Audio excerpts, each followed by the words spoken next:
Topsy-turvy does not even begin to describe the 2018 iRacing World Championship Grand Prix Series. The commander streak has finally been broken, and the driver to do that, well, it's a driver that has won every single World Championship Grand Prix Series event at Watkins Glen International, Gregor Hutu.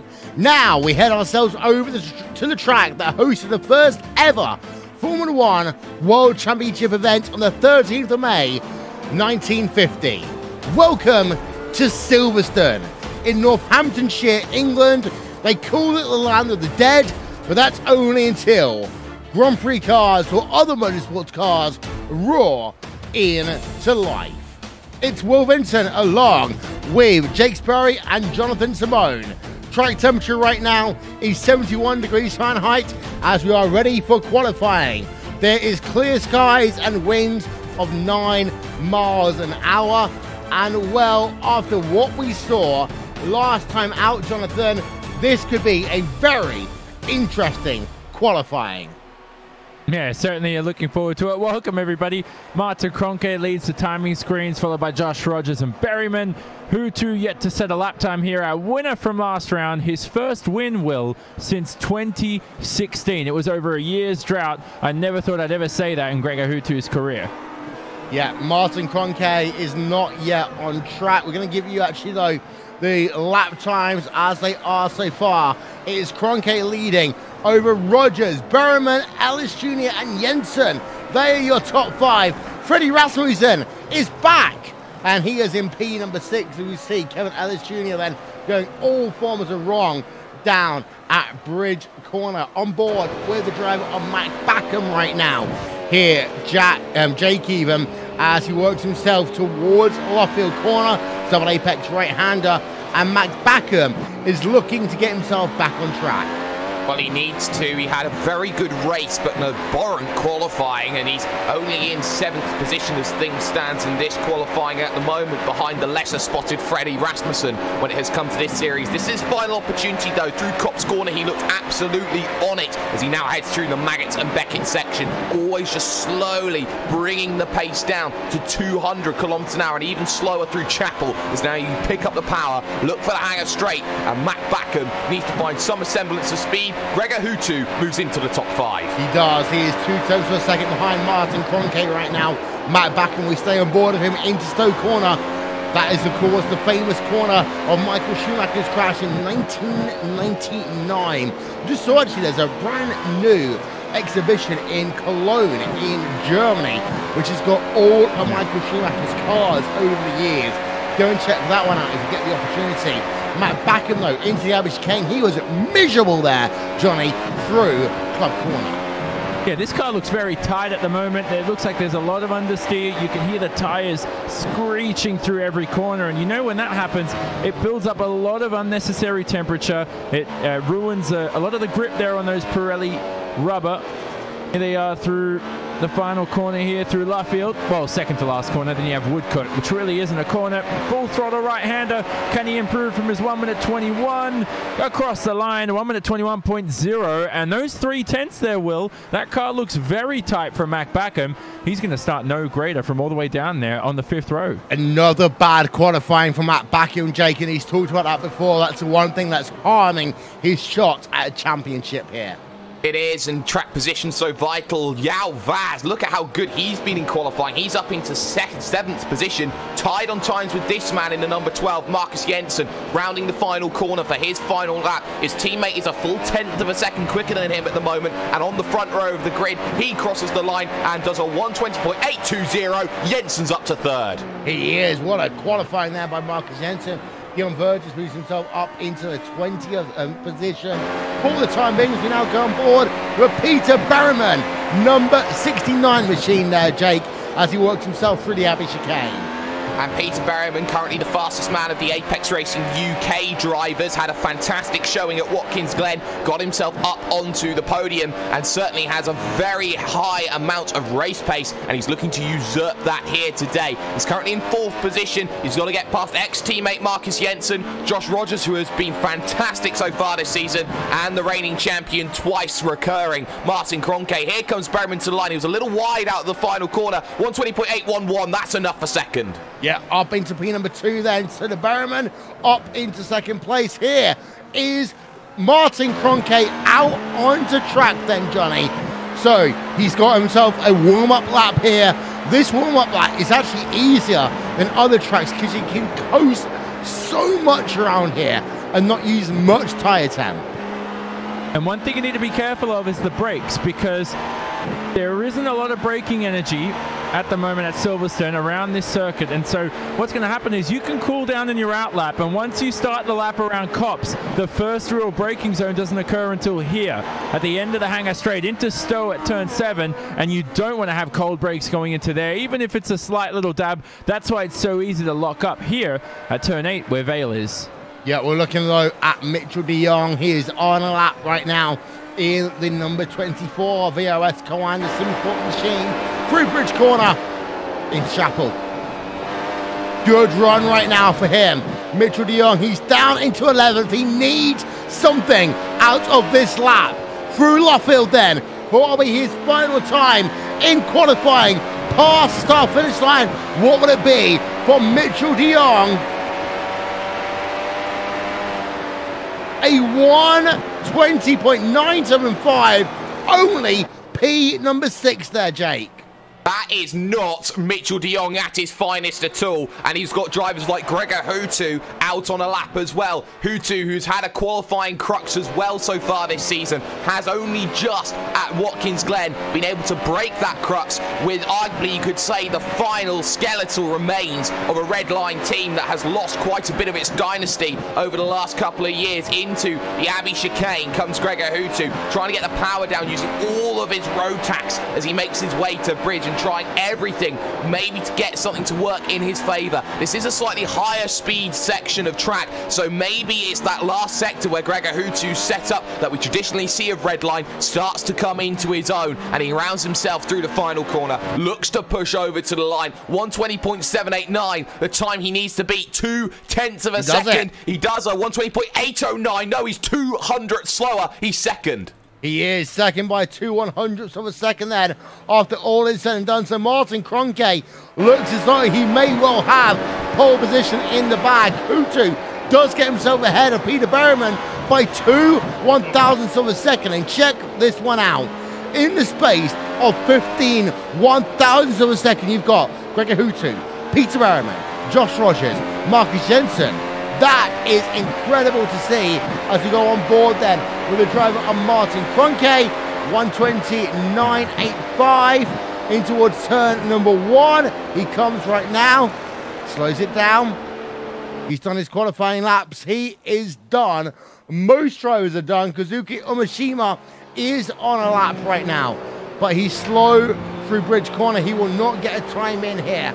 In fact, all drivers are pretty much now done. Another qualifying in the books. Well, Hutu, he came close then. He got himself out of that top 5 doldrum and up into P2, Jake. He did, and he did very well on that second lap, and being on that front row is going to be vital moving forward. We're talking about times and just how close they are. The top 10 are split by just 2 and a little bit tenths of a second. I don't know any series in the world, Will, where times like this at a track as quick and as long as Silverstone, I don't know a place where times could be any closer. Yeah, we've got a fantastic starting grid for this one.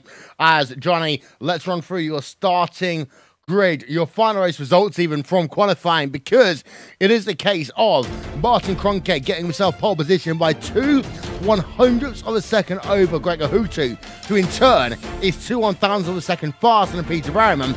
Josh Rogers in 4th and Marcus Jensen in 5th. Kevin Ellis Jr. in 6th place there. Mitchell de Jong in P7. Yavaz in 8th. 9th is Jamie Fluke, and Freddie Rasmussen rounds out your top 10. Behind, McBackham all the way down in P number 11. Frank Shawhorse in 12, Pas Gergis 13th, Stephen Michaels 14th, and Balish Romaniak rounds out your top 15. Rest of qualifying results are going to come up on your screen right about now as we will step aside here for a brief moment on RaceSpotTV and on iRacing Live, but we'll be back with analysis after this.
Welcome back. It is those 13 minutes when we talk about anything and everything in the iRacing World Championship Grand Prix Series. And well, Jake, before we came on air, you said Freddie Rasmussen is a very naughty boy.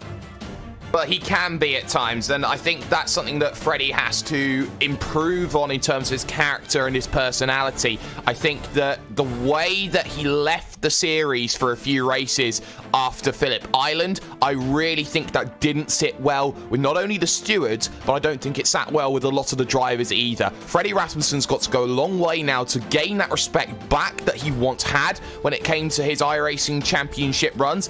And his qualifying now, he's in the middle of the pack. He's not where he wants to be. We've seen how he's been involved in a couple of incidents so far this season. I want to see Freddie just get his head down and race without getting involved with anyone else. And Johnny, we are going to show a lap of Martin Cronkite in a few moments' time, but we have to say that Coanda have a bit of their mojo back, even though they still have a lot of work here to do at Silverstone. Yeah, what I'm a bit concerned about is, and I think this is something we could check out during Cronkite's lap, is just the amount of understeer you see from that car. I mean, going into Cops, it just seems like the car struggles to steer in. And I mean, it's quick on paper, and they have some quick lap times. Martin Cronkite's on pole. But in the final sector, when I watched the end of his lap, was just horrid. And he made a mistake there at Prix, and then going into turn 15 as well. I think it's Brooklands, isn't it? Half of Brooklands, basically. Okay, And Johnny, before we go any further, Priory. I know that. I knew you were going to correct me on that. Whatever. So, look, if I was to do the same thing on Australian racetrack, you take it on me. But we're at Silverstone. every time we do a broadcast at Silverstone together, we do that. I always call it Priory, and then you correct me. Yes. Point is, let's watch Cronkite's lap, by the way. Do you have it up? I want to see this. There's a lot of understeer here, and it's with all Coanda cars. Yeah, in fact, we're on board then. This is through sector number 1. Actually, I believe this may not even be the lap, so bear with us. We might not actually have the pole lap for you. We are going to try and get you a lap, though, from Martin Cronkey. So we're going to get that one for you in about 5 seconds from now. Here we are with Martin Cronkey. Okay, Johnny, in towards Copse Corner then. The second lap for Martin Cronkey. Understeer immediately. I feel so because, I mean, this is a light car. This is in qualifying right now. You're not putting race fuel in here. There's no parc fermé, although the drivers have been talking about that during the week, a few of them in the forums. I'm not sure if I should have revealed that, but I know it anyway. And yeah, now he's going to deal with it through the next first sector and then watch him through Stowe later on at the end of the Hangar Straight. That's a good place to understand it, whether you have understeer or not. Through Stowe corner towards Club Corner right now. That left, right, very long right-hander there, Jake. That is where you really see the true balance of a race car. You do, and that corner just opens up more and more. You try and put the power down. If you put it too early, you're spinning around. If you put it on too late, you're going to be sitting like a duck for the next chicane. And that final section as well is pretty much so different from every other part of the circuit. It's the only real slow part of Silverstone, and it really tests you because you can have a great vehicle for 2/3 of the lap, but then you're trying to hold on to that final sector. He was pretty wide there at Brooklands as well. That's what really cost him into Luffield. I think that's to that 1/10 went away there, Johnny. Yeah, exactly. That's where he lost most of the lap, was there at Brooklands and Priory. And he comes across the line and 20.9 for him. But you know what? He's not had the best of seasons so far. He's still one of the 4 drivers in contention for the championship right now. And I think, you know, if he gets into rhythm with a win this race, he's lost his drop round already. He had P17 at Montreal, had the DNF at Monza with those issues, and now he's got to be spot on here with a couple of wins to get himself into the summer. So it is Cronkey who leads from Hutu. Hutu, of course, broke the Quander streak, Jake, at Watkins Glen International. The only way that Hutu can, continuing a winning streak of his own. Yes, and for Gregor Hutu, that is going to be a massive confidence boost coming into here, getting on the front row as well, putting himself up with his rival of the last few years, Martin Cronkey. Gregor is in a good place, and I'd like to see how quick he goes, but it's not just about Gregor Hutu today. Berryman was very close in qualifying, as was Rogers, as was Jensen, and you look at all that top 10, they all have that ability, even backwards to 13th, 14th, of charging through that field. You make one mistake here at Silverstone, you're going to be dropping back 5-6 seconds very easily, and that in this field could be somewhere around 7 positions. Yeah, Brendan Lee, of course, F1 eSports champion, says, oh wow, very wide in terms of Martin Cronkey there down at Brooklands. We completely agree. One thing that's worth noting, of course, Johnny, is that, yeah, this is the older Silverstone. iRacing are in the process of scanning the new Silverstone. I'm not going to lie to you, I love this track. I prefer the old track. I mean, just, for me, the British Grand Prix, with drivers lining up on the exit of Luffield and Woodcote, steaming down in towards Copse Corner, Maggots, Beckett, and then you've got the Chapel straightaway in towards Stowe Corner. That is the British Grand Prix. Not starting off on the exit of Club and doing this malarkey that they do these days. Well, the beauty of iRacing is that you probably will be able to use that old layout on the newly scanned Silverstone, though, Will. So, I mean, that's a thing where I hope iRacing implement is having all these different types of layouts, and you can still use the new pit complex and this kind of stuff. And iRacing will still make this old track available for those historic nuts. The people who are crazy for historic tracks. You know which track I would have loved to have? There's a track called Avis. Google it, anybody out there. Oh, like yeah, Avis. Yes. Yeah. Only about 14,000 million miles between the 2 corners, but yeah, definitely. And one thing that's, Jake, was worth noting is that in comparison to previous years, we are running on the full Grand Prix layout, so these drivers are going to have to be a bit more careful as well. I believe last year in towards Club Corner, it's not flat out almost all the way through. They are running the harder of the layout, not the historical. They've upgraded to the more modern Grand Prix layouts. Yeah, and that allows more braking opportunities and thus more overtaking opportunities as well. And I think that brave drivers will send vehicles down the inside at those corners, the likes of Vale, the likes of Abbey. And I think you're going to see there those overtaking opportunities become so vital over a lap. And you look at those drivers who are maybe in that mid to top pack, drivers who need to make statements today, like João Vaz, for example. He will take those opportunities. He will look at those 2 extra braking zones, those 2 extra passing zones and go, well, that's something for me. Maybe go at it where drivers aren't normally expecting me to make that move, because I know that I'm not normally up here and they don't normally expect me to be here. Yeah, let's talk a little bit about strategy, because, of course, 3 years ago, Johnny, we had ourselves, according to the phrase, have you ever indeed, because Gregor Houtu ran out of fuel. Here, fuel may well be an issue because you are flat-footed for 65% of the lap, but it's more about, can you hold the tyres and then also get yourself in that 100 kilograms worth of fuel? You can't be making those fuel mistakes, because we saw that at Monza. I think it was Anton Hegelin, I believe, who ran out of fuel and just didn't put enough fuel in the car, obviously, to make it to the end of the race. So no refueling, as we know. That's a rookie mistake if you don't put enough fuel in the car. When it comes to tire strategies, we'll look at the 3 stops to come in around lap 15.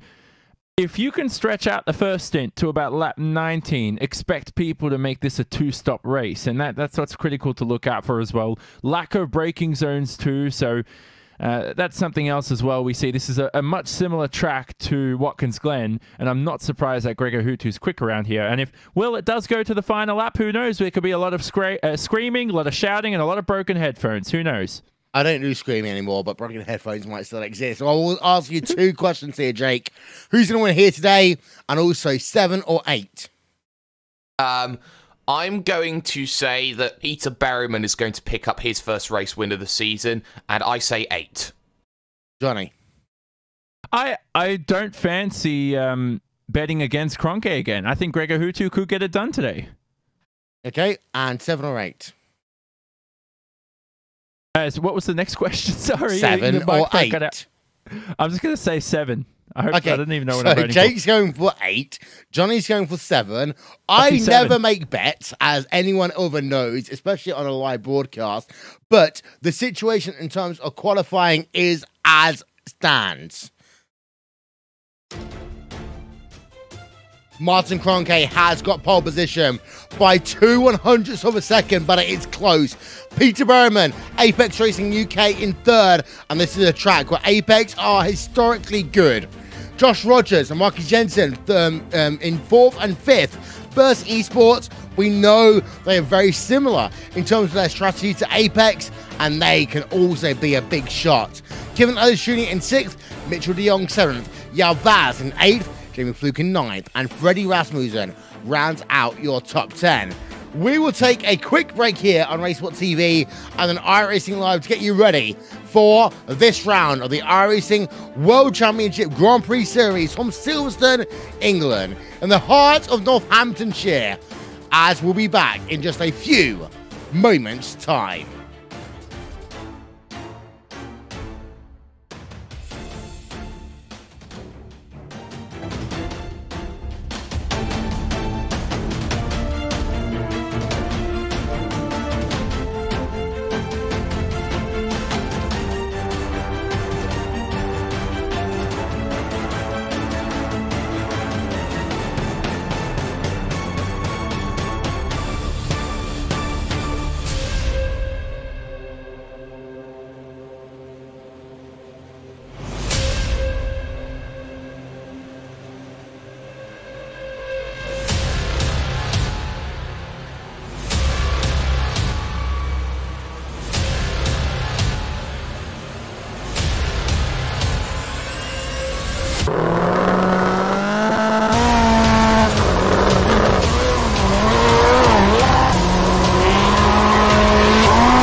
Motor Speedway. Would it be Tim Hogan? It's going to be Christopher Domenic at the line.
There's the beauty of racing, boys.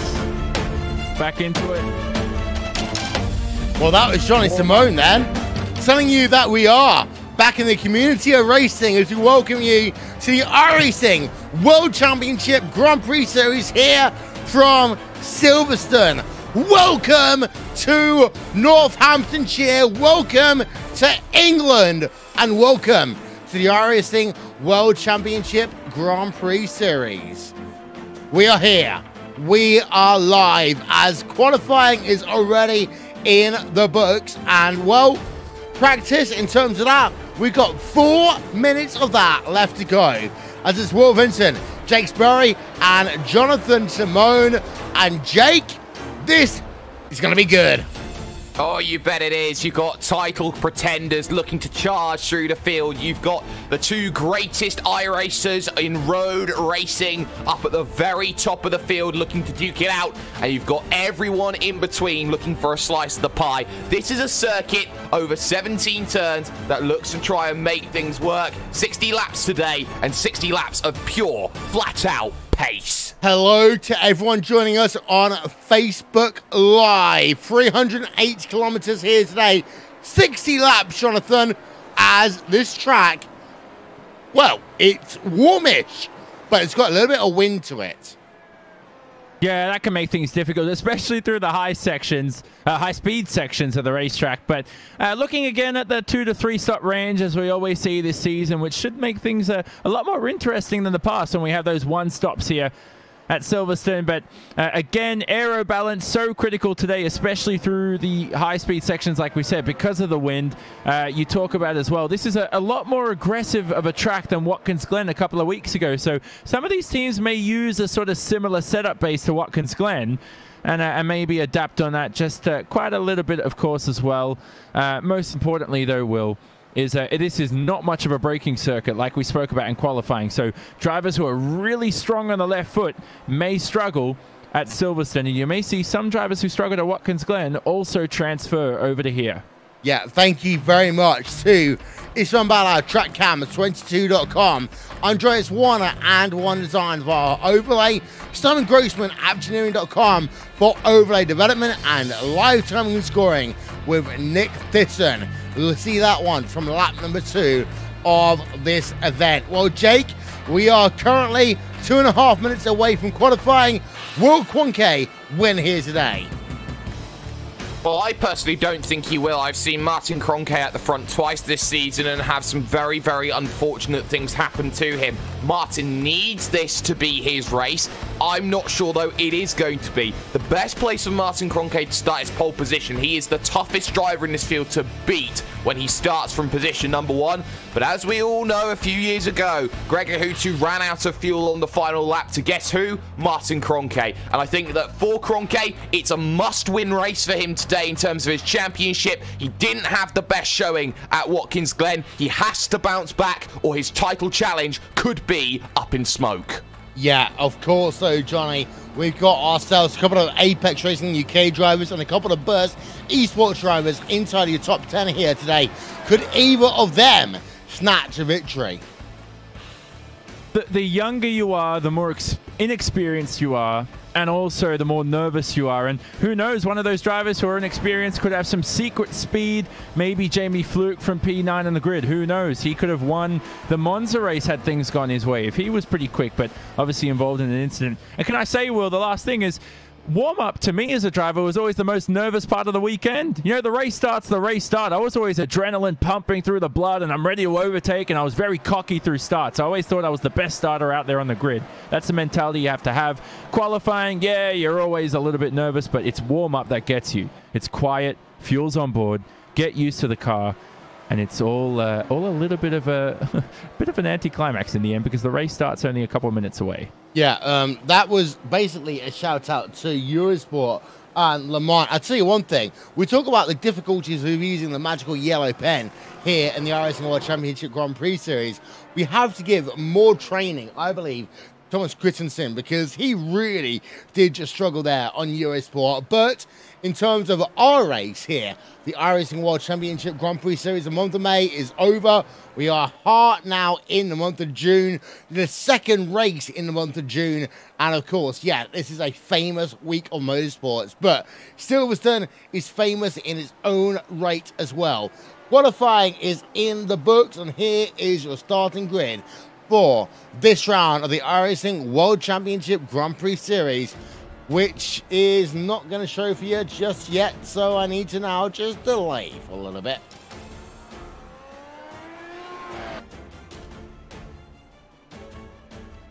This is me filling before a broadcast. Qualifying is about to explain. Now let's go and have a look at the grid now. The grid should be here on the broadcast. Here we go. Yeah. It's not working still. Let's try it one more time then. Because no. It's still showing Kevin Jr. as at the front of your field, but that is not the case. It is really the driver of Martin Kroenke, leading from Gregor Hutu by 2/100ths of a second. Peter Barrowman in third, Josh Rogers in P number 4. P5, Marcus Jensen. P6, Kevin Ellis Jr., Mitchell de Jong, Yao Vaz, Jamie Fluke, and Freddie Rasmussen round out your top 10. We are almost ready to go. 2 words from you both, Johnny and Jake. You first, Johnny. Go Hutu. I think he can win this one. Jake. Watch Berryman. 31 drivers here today getting ready to take on Silverstone. The lights are about to go on top of the iRacing.com gantry. We have got the cameras almost ready to go here. Here we are, front of your field. Lights on, lights out. Here we are, racing at Silverstone.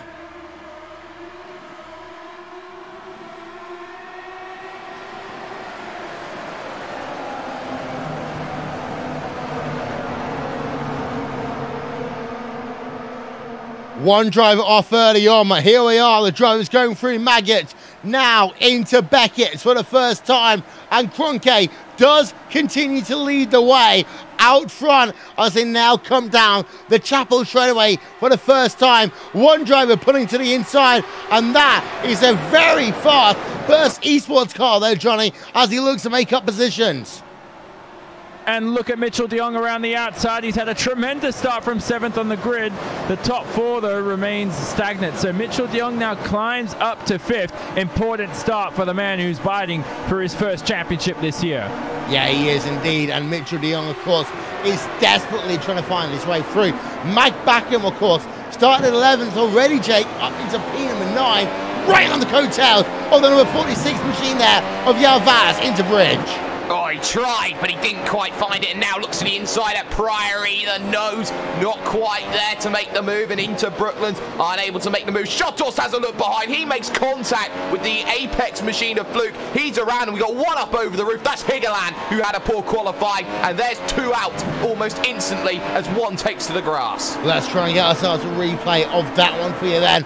That is going to involve Antoine Higeland. Let's have a look at this one. It also will involve a couple of other drivers, but we're going to have a look here.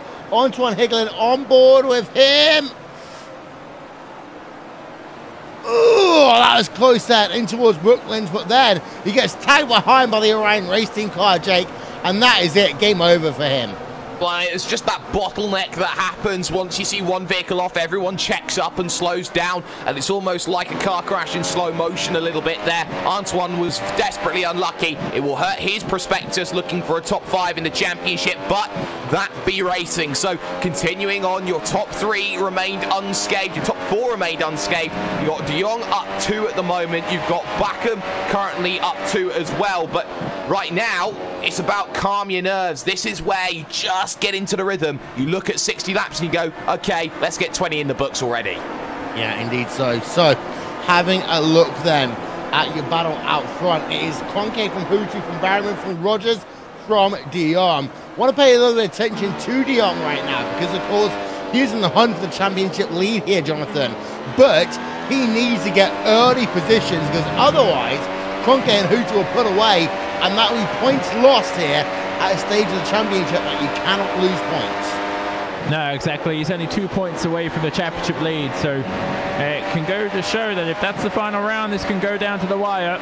So definitely a tight battle, but right now he's stuck in some dirty air and a DRS and ERS train, and that's something that we need to look out for, because we saw at Watkins Glen a few teams losing speed at the end of straights, and we'll see if Coanders figure that out. I think that was their issue. It seems that this round they are starting to pick up speed all the way down to the end of the straight, so their deployment of ERS has certainly improved here at Silverstone, and I think that's why they're so quick today compared to Watkins Glen. Yeah, as we look on board again with Mitchell De Jong, as he works himself through Club Corner, it's Josh Rogers and that Burst eSport car just ahead of him as it stands right now, as they work now towards the Abbey chicane here on lap number 3. RaceSpotTV live timing and scoring is available. RaceSpot.tv/timing. You can also stay social with us /RaceSpotTV at RaceSpotTV on the Twitter machine. Behind Backham versus Zhao Vaz is going on track, but also Stephen Michaels and Balis Remniak. That is one going on right now, Jake, and that is a P number 15 on track. Yes, and both of them are looking to get themselves a top 20 finish, looking to get their quota in and qualify for next season. So Balaz Remenick knows that he needs to do well. He's currently 21st in the standings. He's the man who is just going to lose out at this stage. Any point he can get is vital, especially with Michaels just behind, looking to get another good result that he's had. We've also seen overtakes as well over that last lap. Lona's been overtaken by Marty Piatella. Marty's doing the Marty thing again. Starting 19th, he's already +7.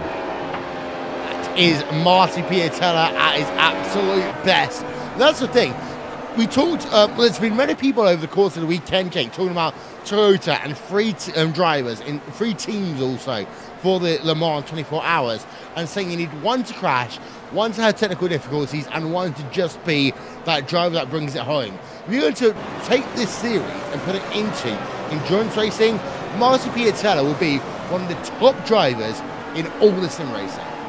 He would, because he'd be the one that gets it home all the time, and he makes positions every time he doesn't have a good qualifying as well, and that's what we tend to see out of Marty Piatella, and that's what makes Marty one of those drivers that you just have to look out for in a race, because he just makes moves, makes million-dollar moves every single time he is out on track. We've still got Freddie Rasmussen though in a battle. Jamie Fluke stayed well in terms of that mix wheel, but that DRS train goes all the way back to 11th position from your race leader Martin Kroenke, who only has 8/10 of an advantage. Yeah, Freddie Rasmussen back in the series here, Johnny, after what we're going to call a sustained absence. Of course, his team owner, Fernando Alonso, is running in the greatest endurance race right now at Le Mans. However, Freddie Rasmussen in that FA Racing GT Logitech G car is running inside the top 10, but They came into this series saying, we're going to win races. And I want to compare them to BAR, saying, we're going to do this, and they don't do it.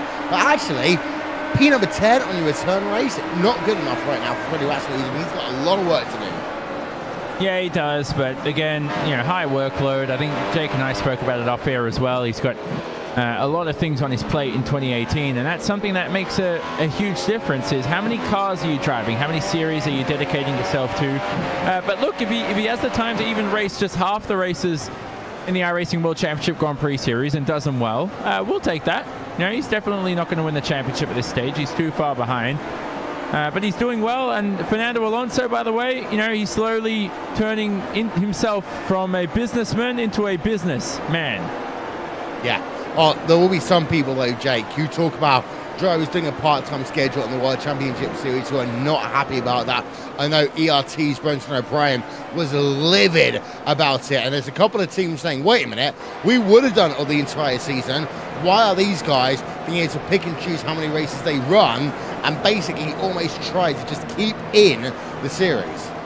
Well, the point comes down to pace. If you're not quick enough to get into that series, then where's your point of complaint? Oh, our drivers were here and our drivers did this, that, and the other, and they would have raced the entire season. You qualify for the right to race in this. It's not given to you if drivers just pull out. I mean, the only scenario that we had where a driver officially pulled out of the championship was Bonner Haas, and that's why Michael Partington's in this season. Aside from that, no other driver has given up their right to race this. That means at any point in the season... Diego Rivera did so, didn't he? No, Diego Rivera just did it the other day. Oh, did he now? So that would allow someone else maybe the opportunity in. But that's my point, Will. That's an ERT driver. Yeah, ironically, isn't it? But yeah, actually, that's one of the things, is that sometimes you talk about teams and their philosophies, and there are teams that basically they will say, okay, if you're not going to race, okay, go, we'll find a way of giving a spot to someone else, be it through going through the traditional method of the Pro Series of road racing, or through going through, you know, finding a way, because they had a driver in 21, 22 position. We have, though, got Martin Cronkey. He is not yet out of DRS range over Gregor Hooter. The gap is 9/10 of a second right now, as they are on lap number 7 of 60 here. And Cronkey, while he is pulling away, but not by much, the lap times will tell the story here. I'm going to put that one up for you now. And Hooter gained half a tenth that last time by. The gap remains at about 1 second there, Jake. Yeah, 1 second at the moment for Gregor Hooter and Martin Cronkey's gap. So that's only going to be a little bit worrying. Hooter will then soon have to start thinking, okay, Peter Berryman might start closing in if I don't have the straight line on the straights. And we've seen how the red line struggle when it comes to that straight line ability. But he's doing well to stay within that 1 second window right now. Everything just calm. I think it may need a pit stop to try and change up the way this race looks. Yeah, we'll talk to social media expert Jack Stiles, replacing Conor Umatic for a couple of races in a few moments' time. But I will say one thing here, Johnny, mid-pack, very, very close right now. You got Backham hunting down Yao Vaz, who's hunting down Kevin Ellis Jr., who's hunting down Marcus Jensen, who's hunting down Mitchell de Jong. P number 5 through P number 11 is mighty close. Well, it's mighty from P1 to P11. 7 seconds separating the top 11 at the moment, if you're following RaceSpotTV's live timing page. This is a tight battle, but I don't think overtakes will be able to take place on track. It will take something brave, and unless you just had a poor qualifying performance and you're much, much quicker than the driver in front, it's going to be a real struggle to get past, just because of the dirty air, the ERS trains that we're seeing. Everybody's going to have DRS at the same time across the hangar straight. This is going to be difficult, so this may become a strategy race, Will. Who's able to stretch out the tires to lap 19 for that 2-stop? Who's going to have to pit in earlier, lap 15 for the 3-stop? Will they undercut a few drivers while they do that? All going to come into play during this first stint. Yeah, and while Jack Stiles is here on RaceSpotTV as well, just say, doing social media, Jack, how is it going on the Twitter machine? The Twitter machine is strong and going well, and it must be said that it's full of either iRacing World Championship Grand Prix Series or the Le Mans 24 Hours. And I must say, the battle between Martin Cronkey and Gregor Hooter, I think that's going to be one that we're going to see for the rest of the season, because all of a sudden, Gregor Hooter, bang, he's back at the front of the field, and he's doing incredibly well. Well, yeah, we've got to look back through the annals here, Johnny, and talk about Greg Ohutu, he was not always the strongest starter to the World Championship Series. I think it was 2014 and 2015. He did struggle in the early going, but then the month of May and then June kicked into gear, and then he found himself back in the hunting. So for Hutu, actually, he is right where he needs to be in terms of getting number 6. Yeah, definitely. And he's right now he's keeping Kroenke honest, isn't he? This is bringing back memories of 2016, Will, isn't it? Mm-hmm. That was quite a memorable race. Went down to the wire as we discussed earlier, and right now this is exactly how the race shaped. These drivers stayed within basically 2 seconds of each other the entire race.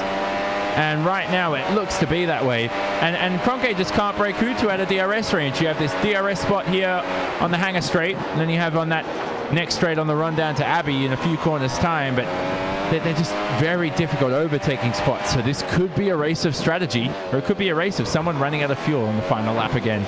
Yeah, and the thing is here, Jake, is that Greg Ohutu, last time out at Watkins Glen, he was a driver who showed he didn't know how to close up to a driver, he didn't know how to get alongside a driver, he knew when to put the dagger into a heart, and that was, of course, over Mitchell de Jong. De Jong is trailing right now down in P5, but Hutu, anyone who says he cannot race, well, they learned something last time out. Greg Ohutu only led 3 laps last time out at Watkins Glen and still came home with the race victory. It proves that you don't need to win every lap to win an event. You only need to lead the last one to win overall. Mitchell de Jong, though, he's seen Josh Rogers in front lose the DRS then to Peter Berryman. This could be the greatest opportunity that de Jong's had in a little while. He's now 3.4 seconds behind race leader Martin Kroenke. He now needs to start thinking about making this move. Lap 10 of 60, 1/6 distance score complete at the end of this lap, and for Mitchell de Jong, he's now got to set this run up through Maggots and Beckett's, but the dirty air effect really does play a massive factor through this section of track, Will. Yeah, on board right now with Martin Kroenke, actually no, with Mitchell de Jong even, in that Koana Sim Sports number 24 machine, down the hangar straight away towards the corner, not close enough there to Josh Rogers. The issue is there, Johnny, is that it's such a fast run out of Beckett, and then towards Stoke Corner. Stoke Corner itself is fast. Realistically, it's not a great overtaking opportunity unless, of course, you're PK Mantle. No, exactly. Yeah, that was a great battle many, many years ago. De Jong, though, going into turn 11 there, and a bit of a wiggle. Well, not really a wiggle, just a bit of understeer or oversteer even, just because he hit the curb as well. Going under bridge right now for de Jong. Not really an overtaking spot here unless you're in one of those Kia Cup cars. And here they go through Brooklyn's final corner. See, this is where now you look at the driver in front there of Josh Rogers, struggles a little bit, goes offline. The track's starting to rubber in the lines that you take a lot more. Going into this first stint, Will, some of these drivers could be struggling with tyre wear even in the next couple of laps. So this is where I'm looking at Josh Rogers at the moment. He's starting to drop off in terms of pace. Well, last time out at Watkins Glen, we talked about, Johnny, how long can he hold on? And it's going to be the case, I believe, here, because, yeah, under pacing conditions and under normal conditions, this is a low downforce track. But when you get yourself into the dirty air, it's all about how can you manage the tyres, but also, more importantly, how can you find a way of getting that extra lap or two in the race. And I think right now, drivers like de Jong, like Jensen, Alex Jr., Vaz, Bakken, and Rasmussen are just hoping that Rogers is going to continue to fall off the pace. Yeah, exactly. And he'll be holding up a few drivers with him, as he said. The two drivers not falling off the pace are Kroenke and Hutu. Now, I'm very surprised that Coanda car is handling a lot better than it is in the race than it was in qualifying, which is something I didn't expect. But I'll tell you what, right now, Will, those Coanda cars are looking very good. They are indeed.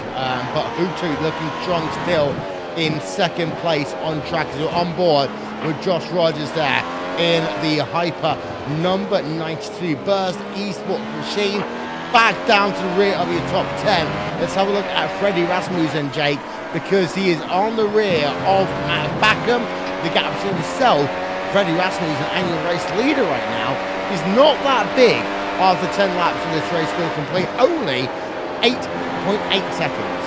But they're losing a lot of time now because João Vaz seems to be the cork in the bottle that Matt Backham can't get past. João Vaz is driving a perfect race at the moment for 8th, but Backham can't get through, nor can Rasmussen, nor can Fluke, and they've got Martin Piatella jumping in on the train, going 0.3 of a second a lap quicker than the guys at the rear of this train, so they know that they've got to get a move on, or Piatella could jump all of them in the strategy if he decides to jump in early. Yeah, indeed. So as we ride on board with Freddie Rasmussen and the F8 Racing GT Logitech G car down towards Club Corner, not able to do anything this time by. So this is where, Johnny, your strategy comes in.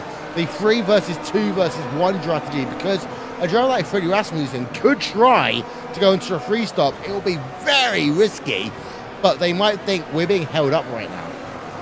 He probably understands the tyres the least as well, just because he hasn't really driven this car much this year compared to the rest of the grid. So that's another factor that will come into play as well. But here it goes through the final sector. A lot of dirty air. It's so easy to run wide. Going through Brooklands. Gradually on the throttle with your right foot. And there's basically 2 apexes here through Luffield. Clip 1, clip the second. You want to straight line the exit and use all of this curve to the outside, and then it's full throttle all the way down to Copse here at turn number 1. And Rasmussen, again, you can see there, he just loses the advantage that he gained all through the straights just because of that dirty air once again, Will. And it's just making overtaking a lot more difficult for these drivers. Yeah, and if a driver is going to come on towards pit road there, Johnny, they'll do so next lap, maybe lap 15 at the latest for a free stop. Yeah, exactly. That's where we're expecting him in. But I'm pretty sure at the moment, looking at the driver's pace, someone like Rasmussen, for example, he's lapping pretty well at the moment. He's only losing about 6-7 tenths compared to his early lap times. Not even. If these drivers want to stretch it out to a 2-stop, it'll certainly work. Yeah, so go on board then with the driver in 2nd place. In fact, no, the driver, your race leader, Gregor Hutu, is in 2nd place. We've got an issue. What's that? De Jong. Oh, De Jong looked for the inside at the Abbey chicane there, Will, against Josh Rogers. He didn't quite get himself alongside. Great speed carrying the exit down the inside at Priory. And look at that check up there from Josh Rogers, and a big wiggle to boot as well. And that allows onto the train then Jensen and Ellis Jr. And De Jong's finally got his man. Replay up on your screen. So here we are then, Jake. Talk us through it from the Abbey chicane down towards Brooklyn. Well, he looked at the Abbey chicane, Will. He just had that half look and it didn't work. Looked to then set it up through bridge, took the Uber inside line, caught maybe Rogers off guard. Rogers, who wasn't expecting down the inside Mitchell de Jong, didn't carry the speed through the exit of the corner to remain too wide. He backed out of it, let de Jong go, sorry. And that for Josh Rogers, maybe a little bit of inexperience there in the battle, or maybe going, I can fight this one another day.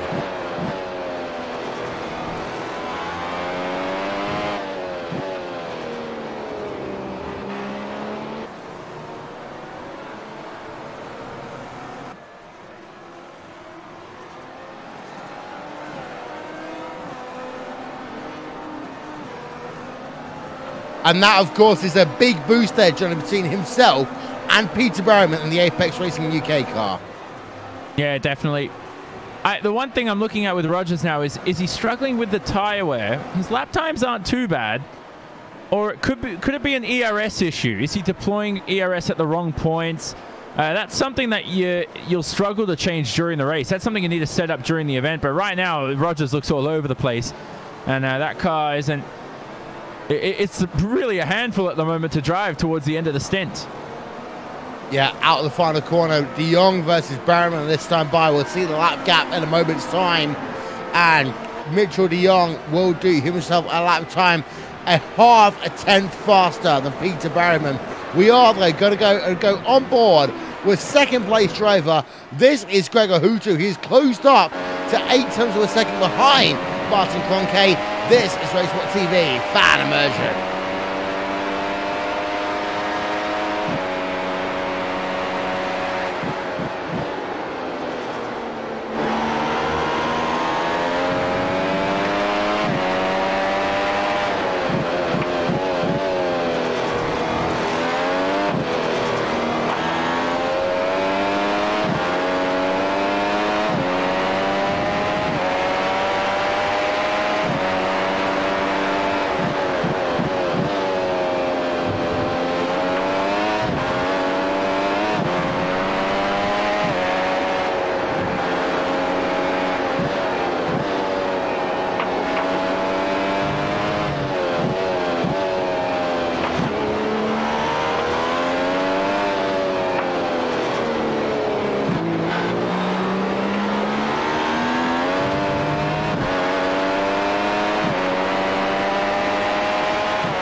Maybe about a 10th there gained by Hutu, but not much then in the battle between himself and Martin Kroenke for the race lead. 7/100ths of a second then, Jake, as it comes through Maggots and Beckett's again.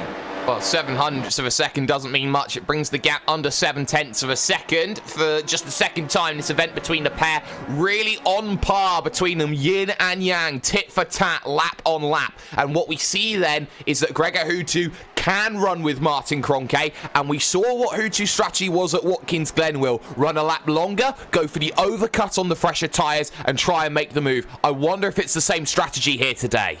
Yeah, explain the overcut, undercut here, Jake, to some of the viewers, because if you've not watched Grand Prix racing before, you got to remember 100 kilograms worth of fuel in these cars. They can't refuel, they can take tyres, but also when you take tyres, will vary under the course of a race condition. Yeah, they certainly will here, Will. And you look at tyres, you look about how long you can go on a set. If you look to try and undercut on the tyres, you look to come in early, get the fresher rubber, and then that allows you to get back out on circuit, put down fast times, and beat a driver over the course of an event by just getting out ahead of him and then holding on when their tyres start to come into play. If you're looking to overcut on the tyres, you're looking at a different strategy entirely. You look to come in later than the driver in front, who will gain the advantage on the fresh tyres, but you hope then that your fresh tyres can be even quicker than his fresher tyres, which start to wear off quicker, and that's when you look to try and capitalise at the end of a stint to make a move. It's two different strategies. We saw the overcut work out last time at Watkins Glen, but the undercut is what is traditionally talked about. Yeah, and the undercut is going to potentially work out for Matt Backham. He's on towards pit road right now, Johnny, making his first stop of the day. Yeah, that's interesting. Is he going to feed out in front of some traffic? Mac Backham out and away, relatively quick pit stop. Freddie Rasmussen joins him. Pascalis Georgis. Mogar Filio continues. I thought he was in the pit lane, but Mac Backham here is going to rejoin alongside Filio. That's why I saw his name pop up. And he's just got a slight bit of traffic, but apart from Filio, there's a 5-second gap to the driver in front. So a very nice gap here, Will, found by Mac Backham. It's very critical that he gets past on the hanger straight here, and I think he will. Doesn't even opt to elect to use the slipstream. He's so confident he's going to get past the Brazilian. And there we go, Mac Backham, some clean air, good strategy. Let's see if this undercut works. He's done so he's ahead right now of the driver of Filio, as we talked about. You can get social with us, /RaceSpotTV on Facebook, at RaceSpotTV on the Twitter machine. Worth noting, Freddie Rasmussen has made a pit stop as well. He's just now going past the driver of Mogar Filio to move himself up to what is P number 20 on track, Jake. Yes, and Josh Rogers dives down onto the lane, so he looks to make his first stop. He's followed Jensen and Ellis Jr. side by side down the lane. Ellis Jr. was much better at hitting his marker compared to the others. Vaz is in, Fluke's in, Lona's in. Everyone wants to stop the undercut from happening. They want to make sure that they counter Mac Backham and Freddie Rasmussen as quickly as possible. They are scared of that happening. They're looking to cover it off. Out of pit road comes Josh Rogers. He should get out in a pretty good amount of clean air. Jensen, Ellis Jr. But look at that for Jensen and Ellis Jr. Backham's going to go streaming past. Yeah, Backham is through then. He's past Marcus Jensen in towards Maggot. So Jensen loses out to Backham a little bit, but Rogers looks as though he may well still be in a good position here. He is currently in 8th place, and he's got himself about a 1-second advantage there, Johnny, over Matt Backham. Yeah, brilliant stuff there by Backham in terms of the pit phase. I think everybody had to react to him as well a little bit. Maybe the drivers of Jensen and Ellis Jr. came in a lap earlier than they should have. I'm very impressed, though, by Kevin Ellis Jr. coming on the entry, Will, alongside Jensen. He says to the young man, get out of the way. I'm quicker than you in the braking zones. I think as Hutu comes into the pit, Ellis Jr. could have a look here at Jensen. I think he's a little bit too far back. Let's have a look at Hutu and Berryman. On board of Hutu then, on towards pit road. So he's in a lap earlier than Martin Kroenke. Berryman, De Jong come in at the same time. Jake, talk us through it. Well, this is vital because Kroenke's going to be out on his own. He's got to put a perfect lap in. Hutu going for the undercut, then hits his box absolutely perfectly. Up on the jacks, down on the jacks, out and away he goes. He should be fine as he looks to go through. Berryman a little slow, De Jong a little slow. There's Dion Verges going through, and that should be okay. And I think that Hutu maybe slightly missed that box, but I think he's fine. But Rogers, crucially, is behind Mitchell De Jong still. Yeah, but Hutu's behind Dion Verges right now. Oh, and that's going to be... Go ahead, Johnny. No, sorry, I was going to say, Jay, excuse me. That's probably better because he gets DRS now, but no, it's not better because he's not going to get past. Maybe he might. Here he goes at the inside at Stowe. That's a confident overtake. Burgess doesn't bother to fight. So maybe the DRS there helped Hutu, but it was nullified by the tight line he had to take into Stowe. Yeah, that cost him 0.3 of a second there, did Gregor Hutu. Now let's have a look at Martin Kroenke. He should come on towards pit road this time by exit of left field. He stays out for one more lap there, Jake. Oh, this is vital. He's going for that overcut, and if he keeps going like this, he's going to be in a little bit of trouble. I wonder if he got word of Gregor Hutu having to get past Dion Burgess and gone, you know what, I could probably get an extra lap out of these tyres, and then I'll have fresher, even more fresher tyres, heading on for the next stage of this race. So right now, Martin Kroenke may have got the word about Gregor Hutu. He's deciding to go out there and charge a little bit further. 124.8 his last time by, an outlap for Gregor Hutu of a 43.2. That's not bad, but compared to Berryman, who did a 42.3 outlap, there's your difference. Yep, so big difference then. We're right on board with Marcus Jensen in the number 12 Burst eSports car here, Johnny, because he is battling right now in 8th place. He's got himself Matt Backham ahead of him, Kevin Alishuni behind, but for Marcus Jensen, he's now got to basically just hold station and hope a driver ahead of him just messes up. Yeah, he's going to earn it back in the next stop. So these strategies now have just sort of shuffled the order just quite a little bit, but there's still action all over the place. And with Jensen's lap time so far, so we looked at Hutu's poor outlap. Jensen had a poor outlap too, but he's 1.4 seconds quicker than he was before his pit stop. And so for Kroenke now, he comes into the pits, but now Kroenke would have lost at least 2 seconds to Hutu. That gap was 0.7 when Hutu came in. This is going to be side by side, I hope, during the exit of the pit lane. This is where you're finding out then, on board with Kroenke.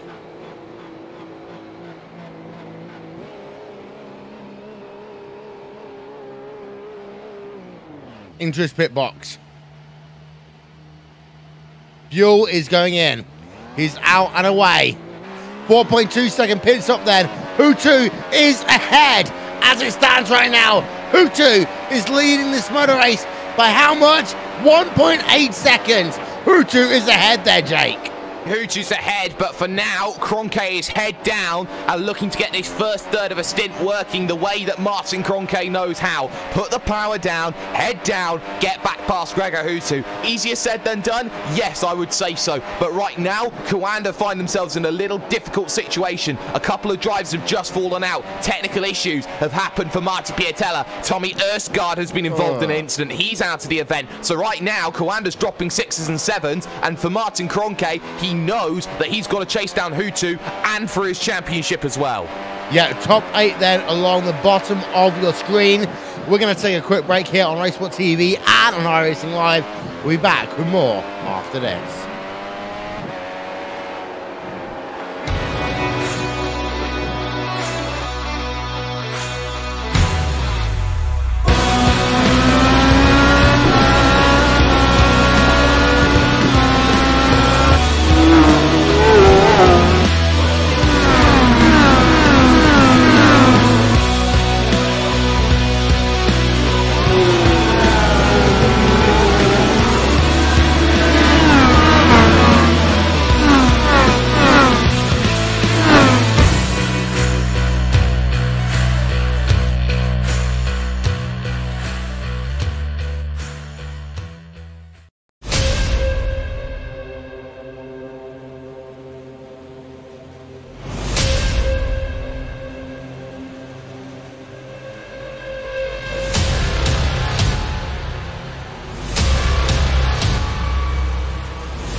Welcome back to the iRacing World Championship Grand Prix Series. Looking on board with Martin Kroenke, who in the last 2 laps has gained 0.3 of a second over Gregor Hutu and Team Redline.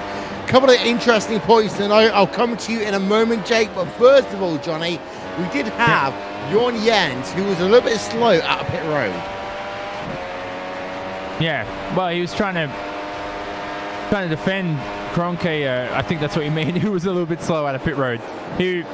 I think Jorns is sort of saying that there's a few things that could have gone a little bit better for Kroenke during the pit phase. So Coanda were confident going 2 laps longer. It just didn't work out as they'd hoped there. But I think now Coanda maybe are secretly bullish here. They're thinking, oh, look at this now. Okay, we've got fresher tires than Gregor Hutu. We're catching him lap after lap, much like a shark in you know, that Jaws music that you always play when the shark comes closer. Yeah, that one. I think now Kroenke could have him maybe. We could see an overtake on track if Kroenke keeps his pace up. Jake, update from you.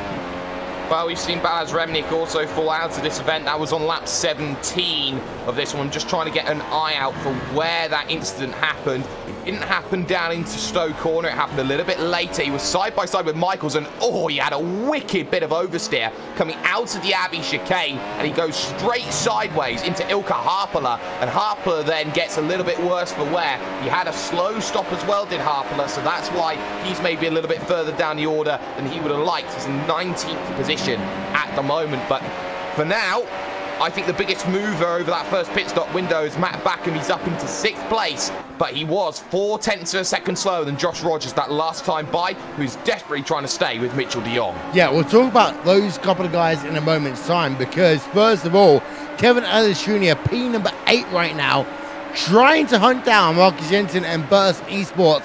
Battle for P number 7 there, Jake. Well, he is, and for Kevin Ellis Jr., who started 6th, Marcus Jensen starting 5th, they've both not been on the correct strategy, I don't think, so far. So for Kevin Ellis Jr., he's got to get past and get past quickly. Marcus Jensen, he knows all about Marcus Jensen's game. They were ex-teammates. They were arguably 2 of the best young stars at Apex at the time they were there last year. So for Kevin Ellis Jr., he runs slightly wide, actually, there through the first part of the Abbey chicane. Compromises the run for the second half. I think for Kevin Ellis Jr., he's got to get into position where he can make that move quickly. The big problem, though, Matt Backham giving the DRS to Marcus Jensen. Yeah, the thing is, of course, also for Kevin Ellis Jr., this is a driver looking for a top 5 this season here, Johnny, and he needs top 5 finishes. P number 8 at a track like Silverstone, his home track, will not be good enough for him. No, definitely not. I mean, he's a 20-year-old from Scotland, turned 20 this year, great personality off the track as well.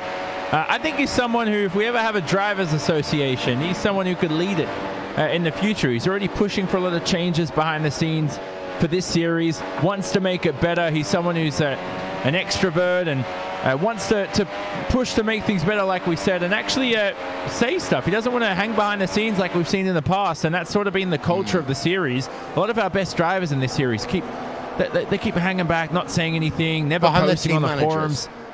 And when team managers too, depends on who it is, but to have someone like Kevin Ellis Jr. who's not outspoken but says what needs to be said at the right time, those are more people that we need right here in this sport. Well, yeah, and of course, Jake, there has been advancements over the course of the years. We got ourselves Ollie Packers. I can't remember the exact abbreviation of it. ISRF, for example. The idea of trying to get as many leagues as possible to run under the sim racing regulations. But we've had other people over the course of the years kind of step up and say things. The issue is, of course, is that, like Parliament, you can only do stuff if you have a majority. You certainly can, and right now the majority in this field is that Martin Kroenke is closing. He's brought the gap down to 0.7 of a second, and Hutu looks sitting and duck at this stage. But you are absolutely right, Will. It is so difficult to manage everyone in sim racing because you've got, over the course of every single platform, probably over 200,000 drivers that want to get themselves recognised and known, and there's probably a lot more than that we're talking about at the casual level. You can't just organise something like that overnight. It is almost impossible to do. It takes a lot of time, a lot of planning, and that's why I think there's a lot of issues within sim racing to get things to work out. And I think it takes two to tango as well, Will. I think that it needs a lot of transparency, but right now, Martin Kroenke has got the bit between his teeth and is closing down the 5-time champion. He is indeed. The gap has come down over the last 3 laps as well here. So the gap is now just 0.6 of a second. PSMotorsports.com, we're not grassroots. We're our own thing. We'll become a part of motorsports. We're not grassroots. Okay? Understand me, Jake? I understand, and I believe it's Zach Brown of McLaren you need to talk to about that first. Yeah, I mean, come on. I mean, yeah, McLaren did a fantastic thing a while to us this game. Of course, we're running a McLaren right now, so there's only so much I can say, of course. But sim racing is not a grassroots, in my opinion, Johnny. It is a way in, but it's not the only way in, and it is not below the same people that do Formula Renault, the people that do Formula Ford, so on and so forth. No way. I mean, we still have people who were in karting when they were younger and ran out of budget and are racing here today. I know Marty Piatella, one of the Coanda drivers, was an avid go-karter when he was younger, and it's sort of a branch out. It's if you want to call it a form of motorsport, we know go-karting is the cheapest form of motorsport, but sim racing, if you want to classify it, is definitely much cheaper, and you need your wheel, your software, and everything else. But it certainly does give you a lot of skill, a lot of practice, which is good. And I'll tell you one thing. I've raced with Danica Patrick. She used to be a part of the local go-karting track that I was a part of. Only reason I ever went there is because my best friend needed people to help make up the numbers. But I raced with Danica Patrick. I'm no good. But the thing is, like, racing a go-kart in itself is so expensive. Compare that to sim racing, it doesn't make a viable alternative there, Johnny. Yeah, and the thing is, if you are overweight or just tall, go-karting, you're never going to be quick in a go-kart. Everyone there is lightweight or short, and it's much suited to them. And I think, obviously, we see a lot of race car drivers like that too. But if you're in a Formula 1 car, there are still 6'1" Formula 1 drivers. Hulkenberg, those kinds of guys. And you just accompany or compensate for that, with ballast and this and the other. Back to the Kroenke battle. He's now 0.4 behind Gregor Hutu. He's getting closer and closer. The only way I've ever overtaken at Silverstone in the past, Will, is when I've had a bit of extra angle on my front wing compared to my competitors. And when you get into the dirty air, yeah, you have a looser car on your own, but it's much easier when you get into dirty air and into corners like Stowe. If the front end is looser, as I like to coin that phrase, you could pull off some overtakes. I don't like Stowe as an overtaking opportunity there, Jake, because you can't often do it, even with DRS, unless you are that much faster. I would say, actually, the best place to overtake is almost here. It's the Abbey Chicane, if you're brave, or on the exit of Luffield. I'd say Priory is probably the best place to make a move, Will. So, yeah, Priory. Hey, relax, guys. I think it's the best place to make a move because it doesn't open that opportunity for that cutback, which Silverstone so naturally has, is that every time you go for the inside, the next corner seems to flow the other way from you. Priory is probably the only corner, Will, where you go a left-hander into another left-hander, and I think that, for a definitive overtaking opportunity, that's the reason why we saw the move for Mitchell de Jong work like that. I think that's something Kroenke needs to think about as well. Marcus Jensen, P number 7, holding up. Holding up is not the right word, of course. It's ahead of Kevin Ellis Jr. right now in the Apex Racing UK number 98 machine, JCL Apex Racing UK. They, as a team, are not only resurging in terms of who they are, but in terms of the academy, in terms of everything else, again, in 2018. I will say one thing. The graphics package they are making right now is phenomenal, Johnny. I saw that in one of their broadcasts, and, well, they're trying to push the boundaries even further. Yeah, that's good for them. And I think their racing team knows it. It's a different story. And right now, Ellis Jr. behind his former teammate, Marcus Jensen, who's over at Burst eSport, teammates with Josh Rogers. Who knows what Burst eSport's going to evolve into? Something exciting we're all hearing, but I haven't really heard any news apart from that. So it's all a bit of an unknown for Marcus Jensen and Josh Rogers, but they're still right now in the top 7, those two, and they're making a name for this team and building a bit of exposure for them. Here, Ellis Jr. comes through Jake's overtaking spot of the day at Priory. Jake, I got to say, you must be... Can we do first take, Will? You got to be crazy to pull off an overtaking at Priory. I think if you're brave, I'm assuming Jake Sperry is one of those drivers who's a bit like, will lunge it up the inside like a Daniel Ricciardo. Which I'm not. Priority for the first place. Yeah, well, it's a brave overtaking spot. I'll tell you what, it certainly is an overtaking spot. So, yeah, put Jake Sperry in a car. Let's pull him off. These drivers aren't brave enough to do it. No, don't put me in a vehicle. I almost have a feeling here next week 13, Jake, there's going to be RaceSpotTV commentators going head-to-head. Hugo Luis is not allowed because he's going to be streaming it. Yeah, he'll win. Because I'm a rubbish sim racing driver. But what? Paul versus us guys versus Jack versus Connery. Oh, that could be a fun race. I'm on a pad as well. One? I'm on a pad as well. Well, okay. Can we just make it IndyCar at Michigan? That's the only way I'm going to win. Yeah, pretty true. But right now, we've also got some great battles like some Pash Jurgis versus Lona versus Kazuki Umishima as well. This one, P12, 13, 14, and a wiggle there for Jurgis into the Vale. Yeah, just behind him, you've also got Yuta Saito versus Stephen Michaels. Yuta Saito in the Radicals on line number 32 machine.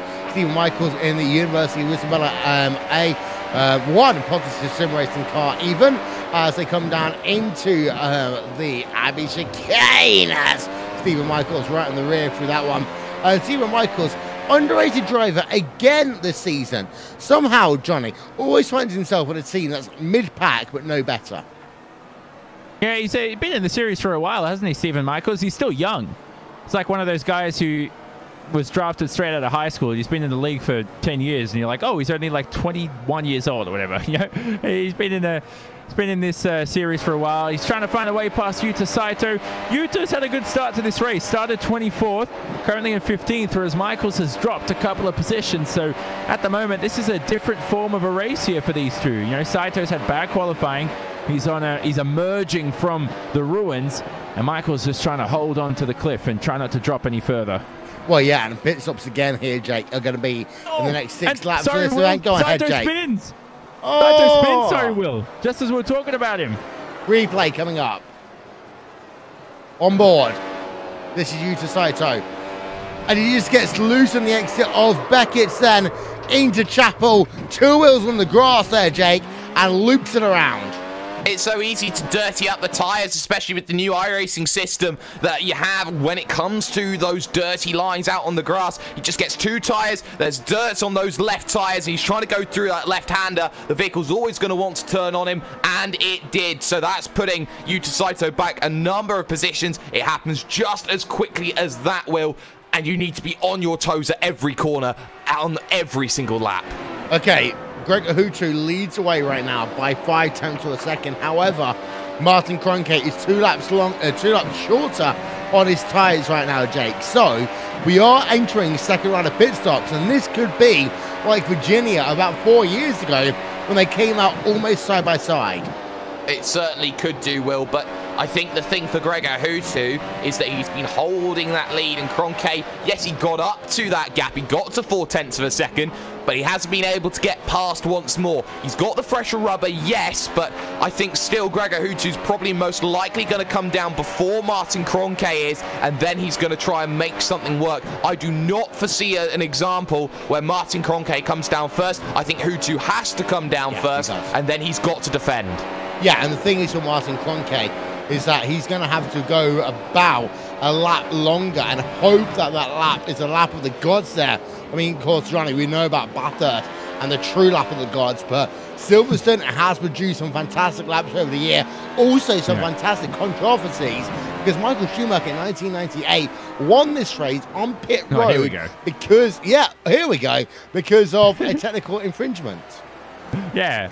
That was so weird, the end of that race. It's just, yeah, that's probably somewhere on YouTube as well. That's something of the ages.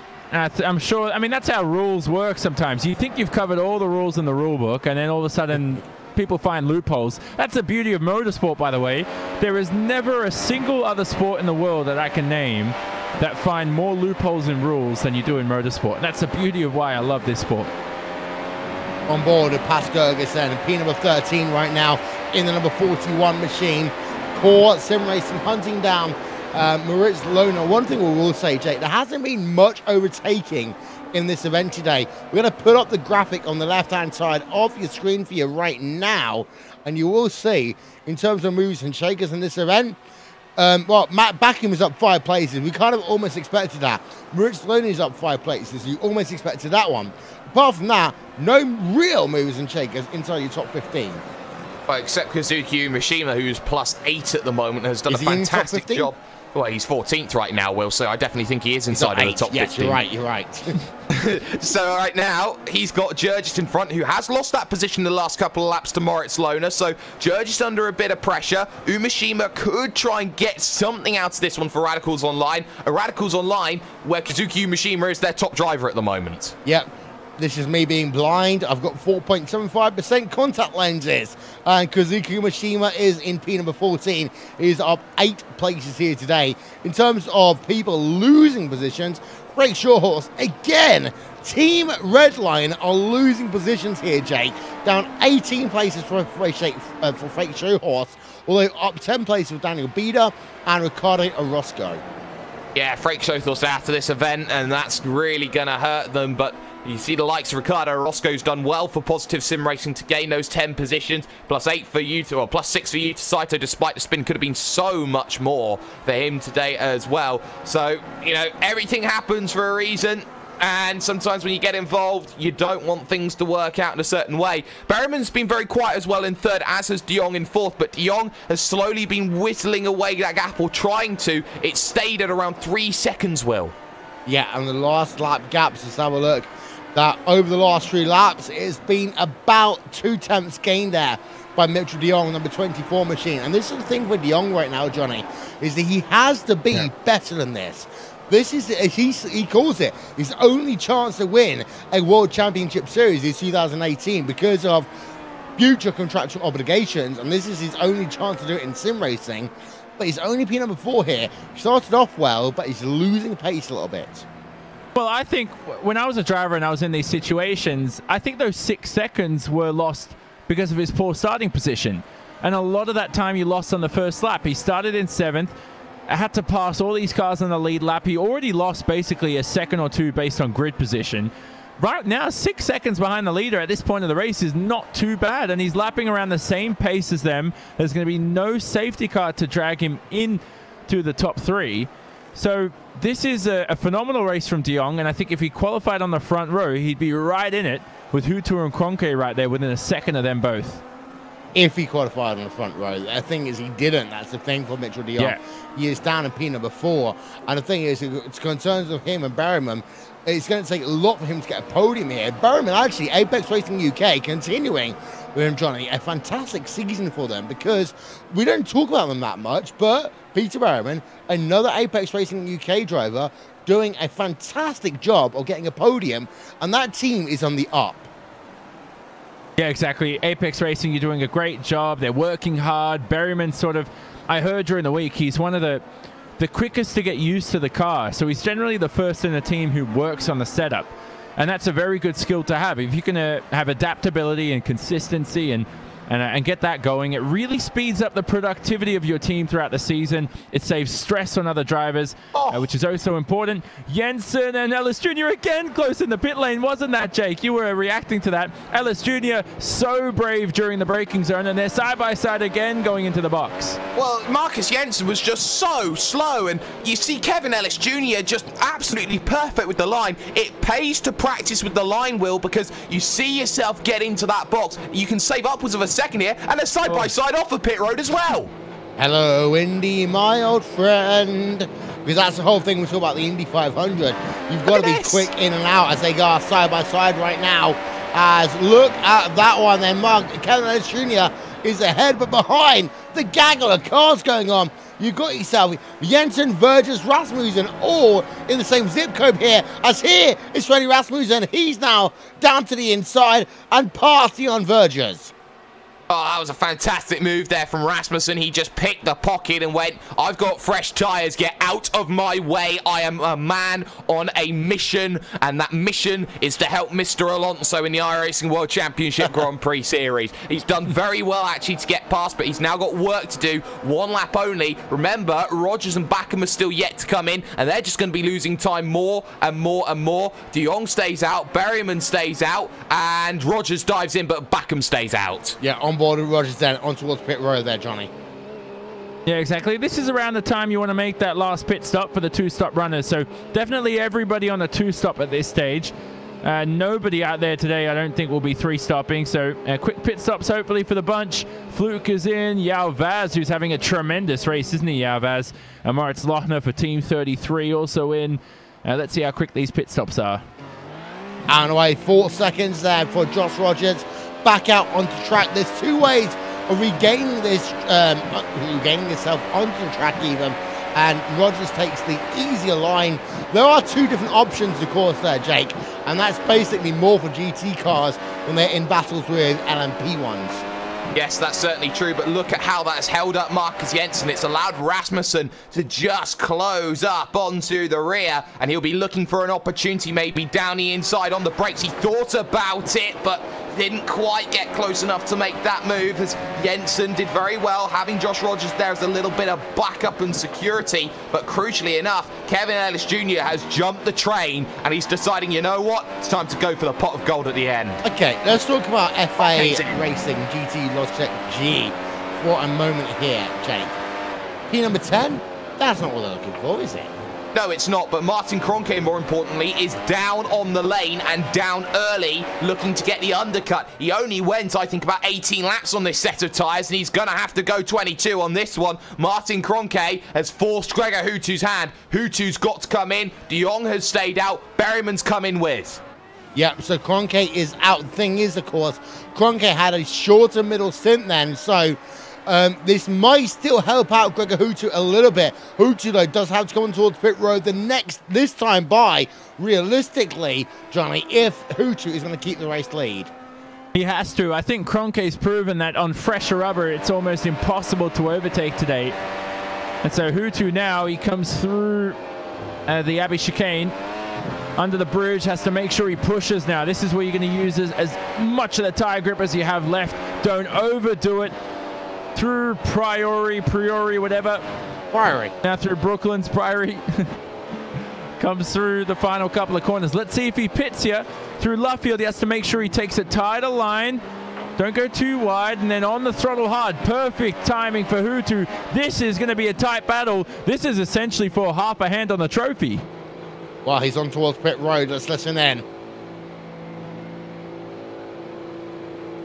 47 miles an hour. 45 miles an hour then, as he's down to pit road speed.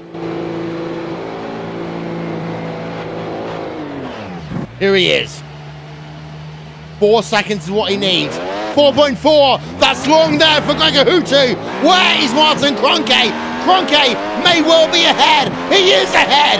Hutu down into second place here as Kroenke has the race lead there, Jake.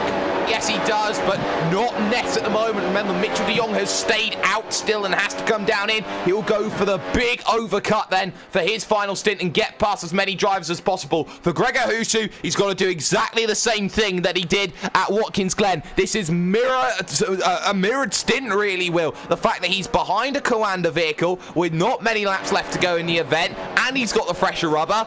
This could be another four-corner situation. Well, we're on board right now with Mitchell de Jong, lap number 40 or 60 here in the iRacing World Championship Grand Prix Series. And Johnny, he should be on towards pit road this time by. Talk us through it. Here he comes now. It's going to make sure he's ready for it. Don't want to miss your box either. Are you ready for it? Is he going to go for it? That's the thing. Oh. Now he continues. Another lap. So this is interesting now. He'll have fresh rubber for the last stint, but he had a gap, didn't he? To, I think it was Kevin Ellis Jr. And I think now he's using that gap to drop back a little bit. And if he's quicker than Berryman, the time lost here may be worth it if he starts to reel him in and catch him. He may be a little bit quicker, but look at the oversteer and all the troubles and issues through the Maggots and Beckett section, then through Chapel. He's got to make sure now he pits before the tyres drop off a little bit more. Yep, so this is the driver of Mitchell de Jong then. Lap number 41 or 60 here at Silverstone in the VRS car as he heads himself down towards Club Corner underneath the Abbey Bridge. Abbey is a bank, of course, no longer exists. That is Santander. Well, I'm going to give you one opportunity to change your mind, Jake. Who's going to win this race? Oh, you're giving me an opportunity to change right now, but if Kroenke and Hutu get together, and we've seen how Hutu's got together with vehicles in the past, it could still very well be Peter Berryman, Will. I'm going to be bold and stay with my pick. Donny? Can I change? I'm going to go with...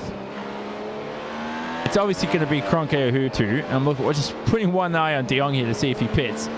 By the way, Kroenke has 1.4 second advantage over Hutu, and de Jong stays out for another lap. Well, de Jong stays out for another lap, so let's leave that to the side. I want to see Hutu's lap times now. Last lap round, or this lap round when he comes across. How much quicker is he in comparison to Kroenke? Does he have the extra grip? I think he may have gained a tenth or two here on Martin, but can he get past? That's the Murray Walker question that's coming into play. 2.5 tenths slower.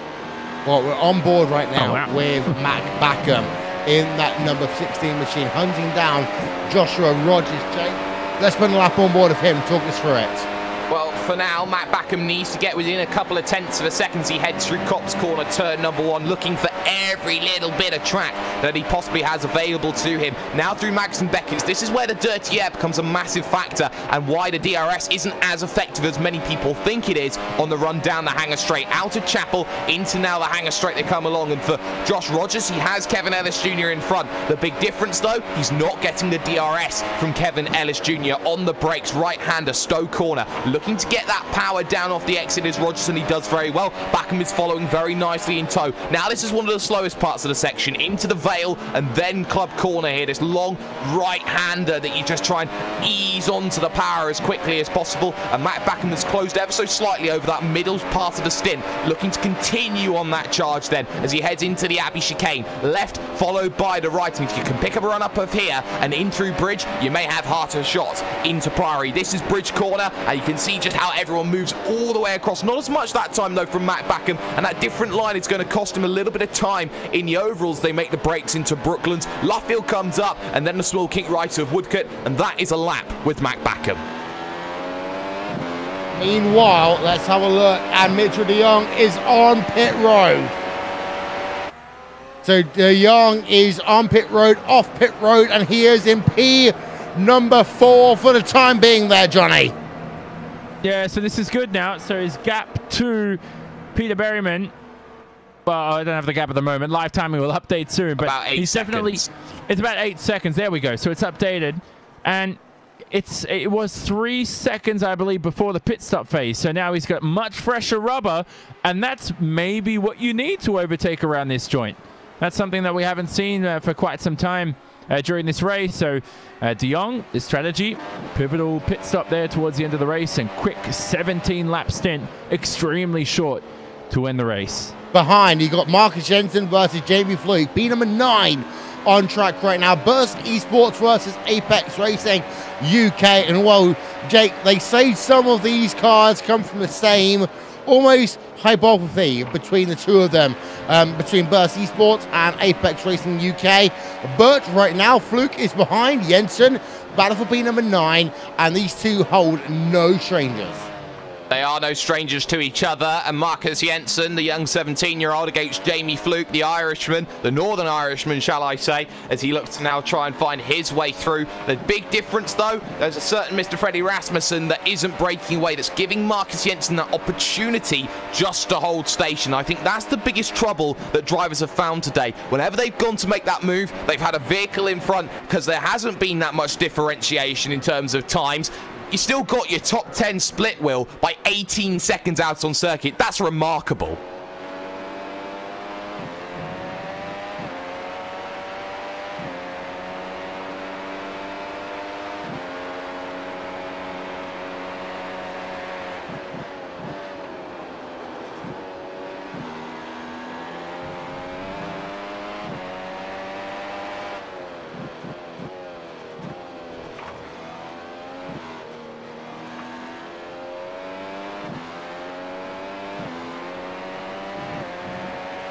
On board then with Frederick Rasmussen and Jake. I will tell you one thing, that Frederick Rasmussen is in a P number 8, but that, in terms of FO Racing GT Logitech G, is not arguably good enough for them because of the fact that Fernando Alonso, P number 2 right now in the 24 Hours of Le Mans, he's looking for race victory. In terms of his eSports team, he was looking for the same, and they've not delivered so far. It looks more McLaren of 2014 at the moment than it does of, say, Fernando Alonso in the 24 Hours of Le Mans at the moment. And for Rasmussen, you've got to remember as well, Will, he's on the oldest tyres of anybody out on track at the moment. He's going to be falling backwards into the clutches of Jensen and Fluke if he's not careful, because he decided to go for that undercut, to gain the track position. He didn't get as much as he wanted. Matt Backham stayed ahead, but you're now seeing how Rasmussen's 23.7s are falling away from the 23.5s that you see from Matt Backham as the 23.7s continue from Fluke and Jensen. Johnny, I wish I was. I'd make more money. As you've got Jamie Fluke right now looking behind Marcus Jensen. Burst eSports, Apex Racing UK, separated by a third of a second then with 15 to go. Can I just say, on a different note, can I give Jake Sturgis a big hello? I know he's watching this race. I know he's in the spectators somewhere. He finished top 5 in the championship 3 times, and we miss him. Tell him to qualify again for 2019. That's all I want to say right now. He almost won, didn't he, at Motegi, or not Motegi, it was Tiadia, as I like to call it. He had technical difficulties, otherwise he would have been the first driver to ever win, second driver to ever win a race in the World Championship Grand Prix Series and the NASCAR Peak Entry Series powered by iRacing. Yeah, exactly. That was the 2013 Motegi race, or Tiaida race.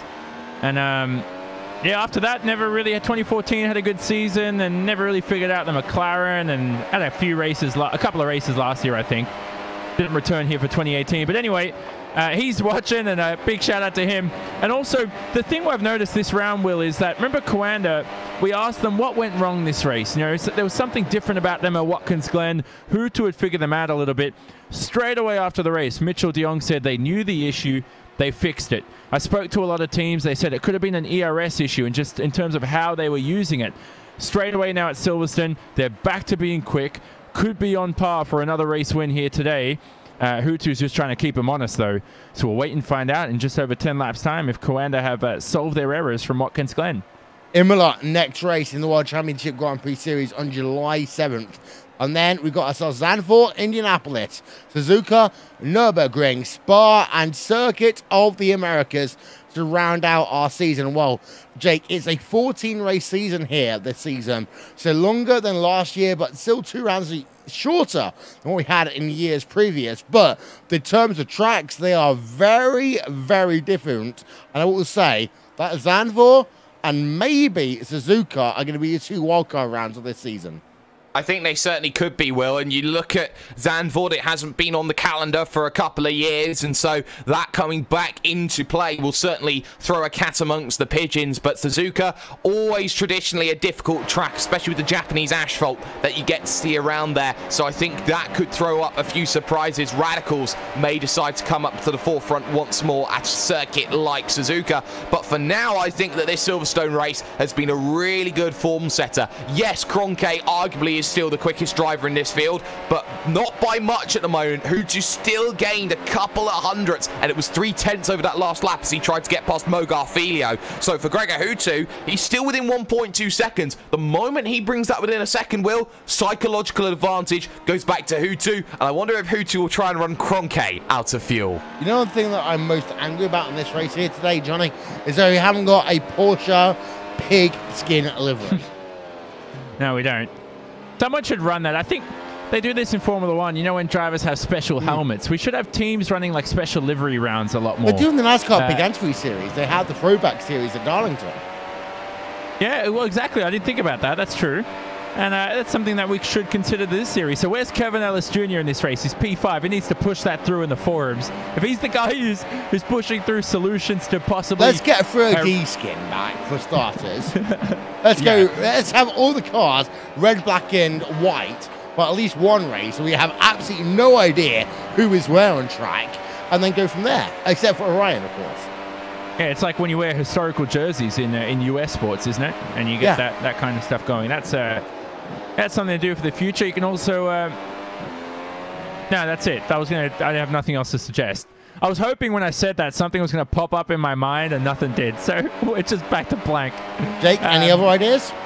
My idea is that drivers actually have themselves an opportunity to overtake. Maybe we could even do something very, very interesting, like a reverse race or something like that, where you put the quick drivers at the back and the slow drivers at the front and see how things end up. You do that, and then also you turn in the wrong direction for 100 laps, and then have them going opposite direction for the last 50 laps. Well, I think there's only a couple of circuits that allow that, Will. Well, yeah, true. I thought you meant they reverse gear the whole race. They don't. Like they drive in reverse. Have you seen? By the way, have you two seen figure 8 racing out there on the internet? That's crazy. Imagine these guys doing it. 40 I don't need to see it on the internet. I've seen it in real life. I went to Irwindale Speedway for what was supposed to be the last ever race at Irwindale.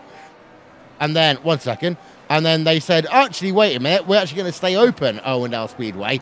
So they ended up having a race. And I'm not kidding you here.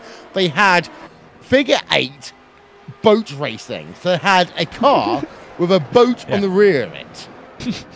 But I'll tell you one thing right now. Your top 8 is Martin Kroenke leading by 1.4 over Gregor Houtu, Peter Berriman in 3rd, Mitchell de Jong in 4th, Kevin Ellis Jr. 5th, Rogers in 6th place, Matt Bakken in 7th, and Freddie Rasmussen in your top 8. We have a number of retirees here today. User Saito, Tommy Osgaard, Martin Piatella, Valis Rumniak, and Michael Partington, Antoine Heglin, Frick Shorthorse, and Daniel Arndt Rensing are all out of this event here today. So 23 drivers remaining in this event. Of those, 21 are on the lead lap, Jake. Yeah, and well, those on the lead lap, we've just seen Paul Ilbrink fall a lap downwards, very much out of the way of Kroenke and Houtu as the pair of them look to charge their way through. Keep an eye out, though, because Mitchell de Jong has certainly got himself the gap that he wants to keep away from Kevin Ellis Jr., but certainly doesn't have the pace to close down Berriman. Only 0.3 of a second a lap right now as Bakken again takes the alternative line in comparison to Josh Rogers in the battle for 6th place, sorry. But for the moment, it's just been that chopping and changing at the front of the field. Sometimes it's Kroenke who's faster by a 10th, but all of a sudden, Houtu brings that gap back down to 1.2 seconds. I think Houtu needs to get on the phases now. It's 10 to go at the line. Yeah, indeed. So Matt Backen's leading away. Let's ride him, boy.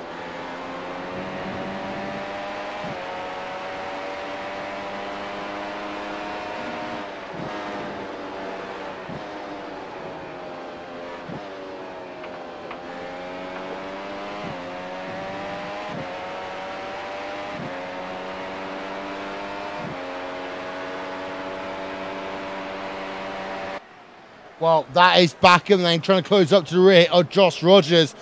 For those of you that were listening and might have heard a bit of a beep, we apologise. It was just going something, hello, my name is, as Matt Bakken is currently in P number 7. Josh Rogers in P number 6 right now, Johnny. Yep, so looking at the championship battle, at the end of this race, it could be potentially at the moment, looking at the way everyone's finishing, could be Gregor Houtu in the lead of the championship. Depending on whether or not Mitchell de Jong, 16 points behind. So actually, if everything stays stagnant, de Jong and Houtu will be matched for the championship lead. Obviously, Houtu would lead it based on more wins. He will have 2. Oh, no, so it would be 1-1, actually. No, excuse me. There you go, that's the second place. Houtu has like almost every other race being a second place. Yeah, precisely. Yeah. So that's going to be a thing for Houtu. He's going to have the championship lead. But that's the thing here, Jake. We haven't had a championship as close as this over the course. And we talk about 2011 as being the hallmark series of the iRacing World Championship Grand Prix Series. I mean, 4 rounds in 2014 were fantastic, and then it became Houtuville. We have not had a round into June, a series into June, which has had such a close battle. And the thing is, though, de Jong, this is a series that he wants to win, because this, in his opinion, is his only chance. For Kroenke, this is a series that he hasn't got the time to really put into, and for Houtu, this could well be his swan song.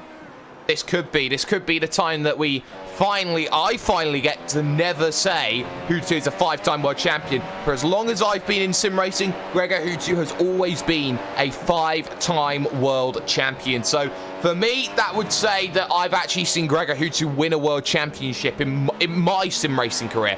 But for now, Mitchell de Jong knows what he needs to do. He needs to get results. It's not happened today, but we know that he can bounce back very, very well. We know that for Martin Kroenke, he has been fighting from the back foot ever since Monza, and he's looking now to try and make sure that he is there in the championship. The only way he can do that is if he beats the man behind him every single time. That gap has suddenly crept up, though, to 2.2 seconds. A horror lap from Gregor Hutu, a 1:24 flat. Yeah, de Jong's also catching up to the rear of Peter Brownman. The gap is currently 4.6 seconds. However, de Jong was closing until very, very recently. Don't forget here on the iRacing World Championship Grand Prix Series, catch the race recap on the Sim Racing Observer after this event, and also check out the Simone Racing Report for news, interviews, and analysis with all your favorite drivers in the world of iRacing. And coming soon, the RaceSpotTV podcast, which will have nothing to do with anything apart from just having fun and talking complete and utter nonsense for a period of time that is yet to be determined. Mitchell de Jong then is running himself in P number 4, losing time orders on to Peter Barrowman then. And well, Johnny, that is what we thought might have been a battle at the end of the race, but not happening just yet. Oh, but have a look at Backham. He had a big look at Josh Rogers at Priory, and right there they live another day. It reminded me of Schotthorst's attempt on lap 1. I think it was on Jamie Fluke. I might have got that wrong, but that ended Schotthorst's race, or maybe he had just ended his own, who knows. And they come here to cop. So Backham's looking really quick. Jamie Fluke's looking really quick on Marcus Jensen. Jensen's right behind Freddie Rasmussen as well. But you talk about de Jong, Will, he's looking close too. So good little scraps here to win the race. Yeah, as we go then towards lesson 10 to go, lap number 53 of 60. I'll tell you one thing, Jake. Right now, I'm looking as though I want to put the 60 kilometers to go graphic on screen. I think you certainly do want to put the many kilometers to go on screen, but for the moment, it has been one of those races which has been maybe a lot calmer than people have thought it would be. It has been a lot of waiting for the right moment to strike, and I think a few drivers maybe have been a little bit tentative on when that right moment is. For example, Jamie Fluke has been stuck for at least the last 10 laps behind Marcus Jensen, if not a little bit more. And for Jamie Fluke, 10th position when he's looking to try and battle it out with Berryman to be the #1 driver in Apex. 10th compared to 3rd, that's not where Jamie Fluke wants to be, but it has been an okay run from him. 9th back to 10th. Yeah, and Fluke there running in that P number 10 position. Marcus Jensen just ahead of him in that Burst eSports car, and Freddie Rasmussen is still in hunt as well. We might see a couple of big position changes in the last few laps here, Johnny, but we will say this has been not the most boring race of the season, but the more predictable race of the season. Yeah, I mean, I don't want to say it's boring too much. It's been tight battles, lack of overtaking. It depends what you look for in a race, you know. Every time there's lack of on-track action in a race, I look at strategies, I look at high IQ driving, defensive driving, that kind of stuff. So, you know, all the stuff we discuss. By the way, I still have to say, I had no idea we're doing a RaceSpotTV podcast. I heard about that for the first time. That's okay. I thought about it about 2 hours ago. Well, it's something I'm looking forward to. And can I also say, actually, the Simone Racing Report podcast, there is a very interesting one coming out possibly 2 or 3 days into the future. Subscribe and stay tuned. It's going to be a great one. One of the best ones I think we've ever had. Interesting. Well, we should have had you on after Indianapolis, the Indy 500. Well, yeah, true. I fell asleep almost during the Indy 500 because it's not the sort of Indy 500 race we've had over the last 5 years. Let's be honest with that one. But this is not the point to talk about that race. This is the point to talk about the iRacing World Championship Grand Prix Series. We are on board with Gregor Hutu, Mr. 5-time. And, well, he has gained, get this, over the last 3 laps here, Jake, a total of 1/10 of a second. Amazing. But that's not going to be good enough for Gregor Hutu. Delightful. Well, it's delightful and wonderful. Yes, it is Matt Hardy talk, yes. But I think for Gregor Hutu, he knows that if he stays in second position right now with Kroenke behind him in the championship, he is still gaining points on his rivals in front, being Matt Backham and Mitchell de Jong. I think this is still where Gregor Hutu wants to be. Yes, it will be Martin Kroenke's third win of the season, but for Gregor Hutu, he knows that if he just sits here and takes another second place, he's still gaining those points that are so vital for him, those 90 points which he needs so massively to keep on pushing in the championship. And also, the thing for Gregor Hutu here, Johnny, is who is he fighting? Is it Kroenke or is it de Jong? Well, yeah, it depends on the context. So this race, definitely Martin. De Jong had a good season, but if Kroenke, if things went his way, if he didn't have that DNF at Monza, if he didn't have the technical troubles, he should have won the race at Montreal. Kroenke's definitely been the best driver this season, if you have to look at it in a sort of power ranking form. So right now, he definitely has to fight Kroenke. And the problem with Hutu is when it came to that strategy in the pit stop, he's in front. Kroenke is within a second of him. It's damned if you do, damned if you don't. If you enter the pit lane, you pit too early, you've got more used tires over that last stint. But I think that was probably the best way to do it. I think when Hutu came up to that lap 37 or 39, whenever Kroenke pitted, he should have just said, I'm going to pit now. I'm not waiting for Martin. You know, Martin, have all the clean air you want. I'm going to extract these clear tires and these clean tires, and stayed in front. But as I said, it's not something that you want to be down about if you're Team Redline. You know, that's a tough position you're in the lead with a driver hugging your gearbox right behind. Don't forget, of course, Friday Night Prime Time this season is the iRacing Le Mans Series. To catch that one every Friday night at 7 p.m. GMT here on the world's greatest sim racing broadcaster, RaceSpotTV, and also on iRacing Live. Looking at Fredrik Rasmussen, FA Racing, G2 Logitech G, and Marcus Jensen in Burst Esports, battling out for P number 8 there, Jake.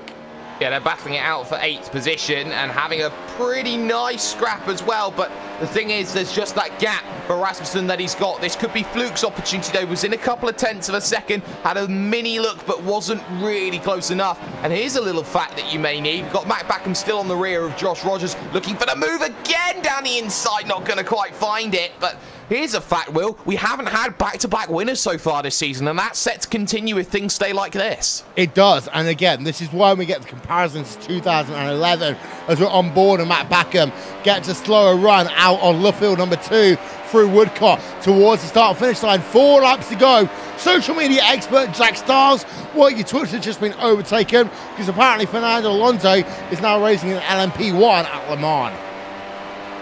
He has. He's just got in the number 8 for anyone who really cares. Obviously, 4 more laps to go here at Silverstone. A few more at Le Mans, I believe. But yes, Fernando Alonso, he has got one driver in the series in the form of Fredrik Rasmussen and the FA G2 Logitech G car. But he is now in the number 8 Toyota at Le Mans. And I believe they are currently leading as well.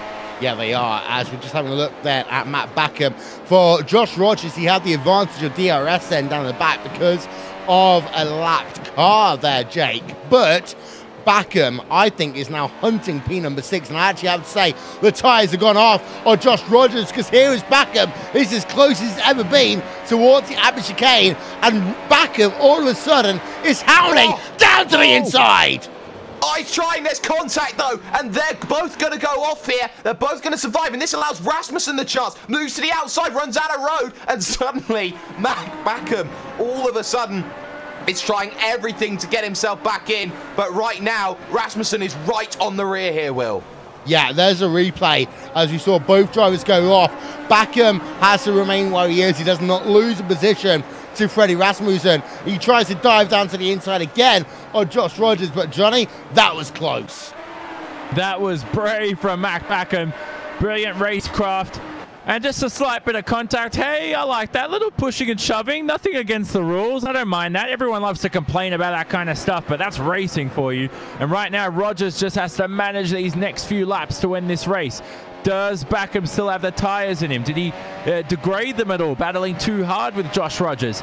Here we go, round 2 between this bunch.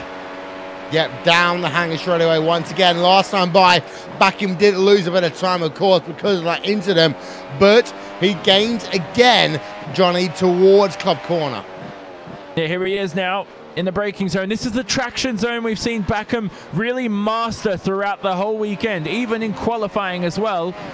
And here he is on the exit, a bit too far behind now to pull off an overtake. So he has to set it up really through this stadium section here. He has to stay close to Rogers, don't overdo it, stay close through Copse, Maggots and Beckett's. And maybe it could be Jake Sperry's corner over here that he could pull off the move. Yeah, as Matt Bakum then remains in 7th place. It is still Kroenke leading the way with a lap and 2/3 to go, though, however. The gap between himself there, Jake, and Gregor Hutu is 2 seconds on track. And it looks as though that Kroenke has worked strategy to his advantage today. He certainly has, and Martin Kroenke has played that strategy game better than anybody else. He is one of the geniuses of sim racing, and I don't say that very lightly. He knows things that I would never have any clue of trying to understand, and well, Martin Kroenke has proven that his knowledge is superior once more again today. Back though to Josh Rogers, a slight wiggle coming though out of Chapel. Here's the chance for Bakum on the run to Stowe. Yeah, here they come once again. The DRS flap is wide open to the outside then. Will come the driver on Matt Bakum. Not able to do it just yet as they now come towards Club Corner. Can he dive to the inside? No. Bakum, in fact, loses the position to Freddie Rasmussen. Replay of that one coming up for you. Johnny took us through it. Oh, he just lost it on the exit. He had no traction, and they're still going to battle. So we'll follow the replay through all the way down to Abbey, because right now live, he's alongside Freddie Rasmussen. He's trying the outside line. He's actually pulled off the overtake. Incredible move by Mac Bakum. And here comes Jensen. Marcus Jensen comes through too. No room for Marcus Jensen, but we'll follow that replay through. One of the best overtakes we've seen in quite some time. One of the best of the season. Look how close that was through the Abbey chicane, forcing his way through. Mac Bakum. Jensen tries to go down to the inside into Bridge Corner. Cannot make it work there, Jake. No, he couldn't, and now the last lap of this event for Martin Kroenke with a 1.6 second lead. It is everything that you want to see and a bit more. You got Jamie Fluke trying to get in on it, Jensen there, but most crucially enough, that gap is closing right now for Kroenke, but he's just leaving that all on the table going, go on Hutu, you could have had this. 2 years ago, this is when we picked up the voices and say, have you ever indeed? Because Martin Kroenke stole the race victory away from Gregor Hutu. Right now, the gap is 1.5 seconds as they work themselves now through Bridge Corner in towards the stadium complex. You can see the rubbered in track. You can see how Coanda, after losing their streak last time out, have bounced back through Loffield for the final 2 corners. Just Woodcock left to go here at Silverstone, and Martin Kroenke is back to winning form here in the iRacing World Championship Grand Prix Series. Martin Kroenke is your winner after claiming position here, and what a drive by Martin Kroenke. He gets himself the race victory by over 1.4 seconds almost over Gregor Hutu. Peter Berman in the 3rd position. Mitchell de Jong in 4th place. Kevin Ellis Jr. rounds out your top 5 with Josh Rogers, Matt Bakum, Freddie Rasmussen, Marcus Jensen, Jamie Fluke, and Kazuki Umeshima then rounding out your top 11 drivers. But, well, we saw some fantastic racing at the end of this one, Jake, but Martin Kroenke is your winner. Martin Kroenke most certainly is your winner, and here's something that's a little bit sad to see right now, and that is Ilkka Harpala, I believe, out of fuel on the final lap, and he's got 1:15 to get to the line, or he is going to be classed as 1 lap down. I think that's not what Ilkka Harpala wants, down to just 80 kilometers an hour as he now looks to try and get himself through. This is going to be a long, long wait. Yeah, this is always a bad thing then for a driver running out of fuel. Of course, these drivers have 100 kilograms of fuel to the entire race distance here, Johnny. And Ilkka Harpala and the Orion race team, they are, of course, been stalwarts in this series since race number 1. And for Harpala, this is just one of these days when things does not go down to plan. Yeah, you always want to push to the limit, though, and I love that in him. Ilkka Harpala, veteran of the series, has to let through a couple of cars here behind. Or is that Kroenke and Hutu going through? Oh, my God. The leader's going past him. He's still racing. Get out of the way, guys. He's going to make it, though. Yeah, because of course the fact that he's been passed before the start-finish line, after the start-finish line even, Harper will still be able to be classified on the lead lap. It doesn't mean much there, Johnny, but it's still a couple of points, and that is what's important, as he's now through. I've never seen that in my life, and he crosses the line. Well done to him. I've never seen the leaders who have finished the race pass cars who are still racing ever in any motorsport series or eSport series ever. That's remarkable. That's something I'm going to remember for a long time. But congrats to Martin Kroenke, back to the race winner. A thrilling win for him. Returns to victory lane, top step of the podium, whatever you want to call it. And that, for him, is his third win of the season. He now has won the most races this season out of all the drivers on the grid. Yep. So let's have a look then through your finishing race results here from Silverstone.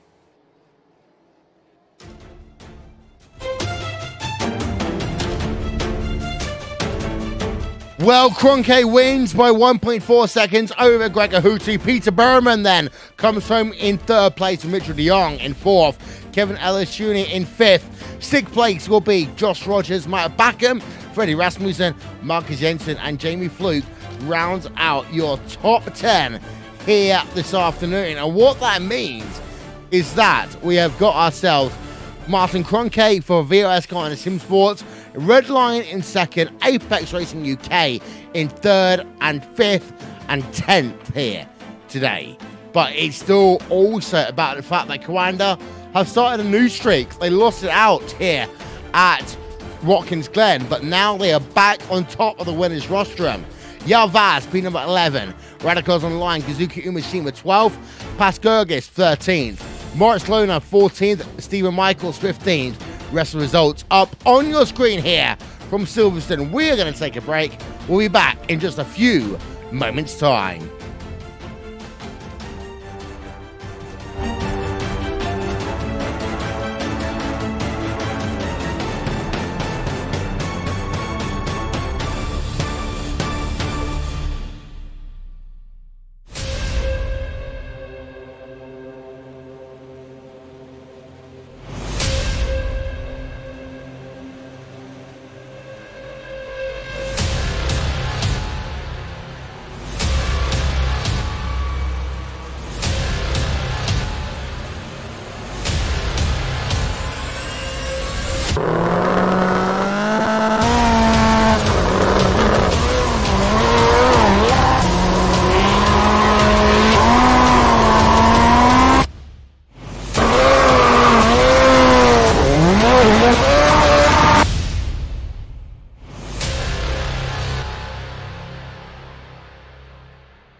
coverage here of the Indianapolis Motor Speedway.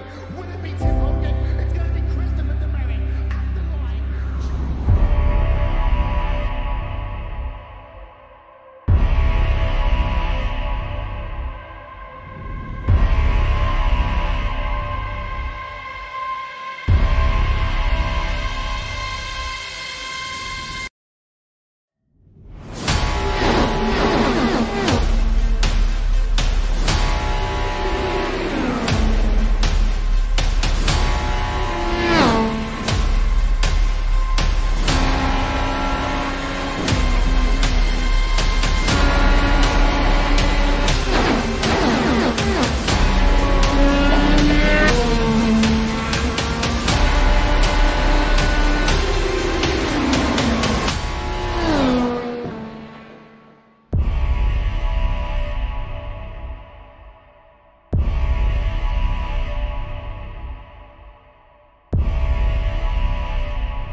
Welcome back. Post-race coverage here from Silverstone on the iRacing World Championship Grand Prix Series.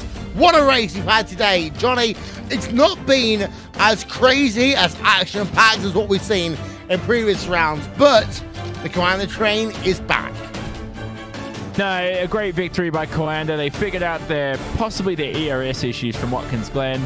They didn't lose the lead on the last lap this time around, so Hutu couldn't get it done, but incredible race. I believe the championship is now tied between Hutu and De Jong. Still waiting for a points update, but if our calculations are correct, it's going down to the wire between those two. But at the moment, it looks like Kroenke is definitely probably the quickest driver out there on the grid.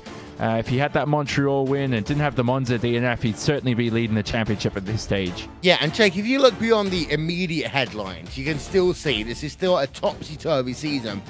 De Jong, championship leader, now joint championship leader in P number 4.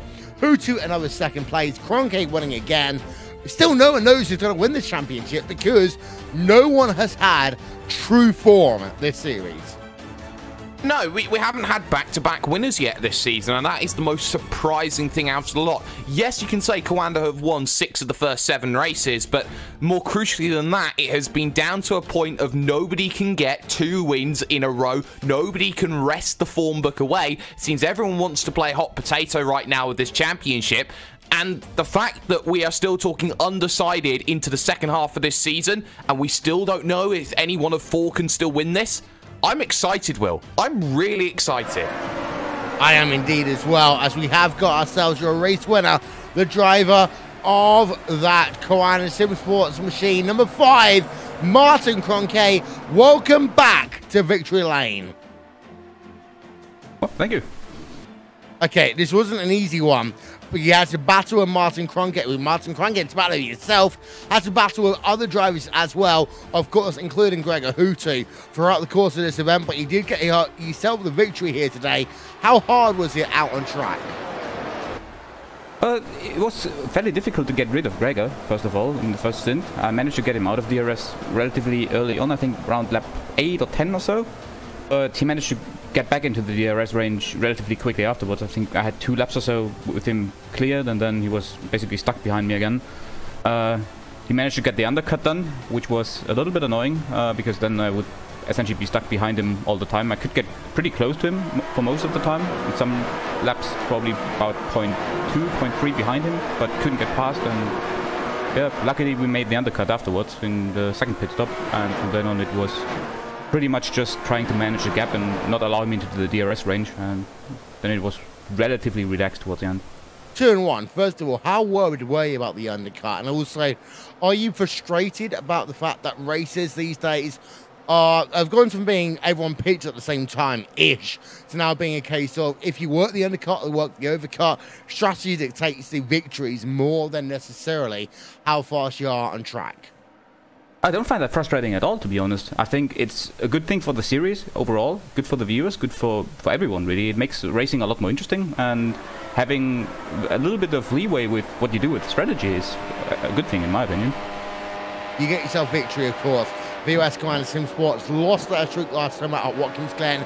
You've got that back. We did have an interview after Watkins Glen review because, of course, I can imagine how frustrated you were after that event. But it's a new streak then starting for Command Sim Sports in the middle part of the 2018 season. How long do you think that Kiwana can keep this one going? Oh, tough to say. I mean, we haven't had back-to-back winners yet, as you just mentioned, and I think the season is, and the performances on track are a lot closer than it was last year, and maybe towards the end of 2016. So I have no idea. Hopefully for a long time, hopefully a couple of years, but realistically, I can't tell. Could be over next race, could go for a couple of races. I don't know. Yeah, we're showing the outcoming races from this event. We've got Imola, Zandvoort, Indianapolis, Suzuka, Nürburgring, Spa, and Kota coming up in the schedule. Which of those are you looking forward to the most? Certainly Spa and Suzuka. I think those are tracks that are really good for us. Kota should be good as well. Zandvoort is a little bit of an unknown. We have never raced a car there, I think. Yeah. And I'm not really quite sure how well that track is suited for this car. We'll see. That's probably the one I look the least forward to. Well, before we let you go then, Martin Kroenke, you do one here today. Who do you want to thank from Command Sim Sports and that entire organisation? Well, first of all, my teammates for working on the setup and doing all the preparation for this week. Then massive shout out to our spotters. They did a strategy call today and they have worked very, very well. So huge thanks to those. Then also thanks to our sponsors. First of all to Virtual Racing School, to Huizenveld, N1 Design, SimQuip, Dual Real Timing, and also thanks to you guys. Well, thank you very much there. And that is Martin Kroenke coming home with a victory here today. And we'll see one thing here, Jake. Like, Command Sim Sports are back on a streak, but it's not one that seems as if it's going to be certain heading into the next round of championships. We heard there, Martin Kroenke saying Zandvoort might be one of those, okay, throw away tracks. But there's also Indianapolis. I think that actually Redline going to be better than them at that track. And also Apex. If you want to have a race in for Apex, Indianapolis is your next best bet. You have to also remember, Will, the fact that when The Undertaker had his massive streak, nobody really talked about that streak for about 10, 12 WrestleManias. So I don't think that having a streak is something you brag about straight away. It's something that you build. It's a stature over time. And talking about a streak early on, I have never known a streak of one be so heralded and so celebrated.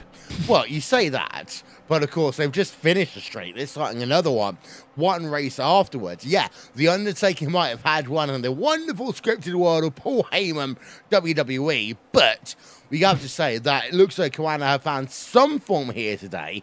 I say some form because Backham only came home in P number 7, De Jong only in P number 4, Jake.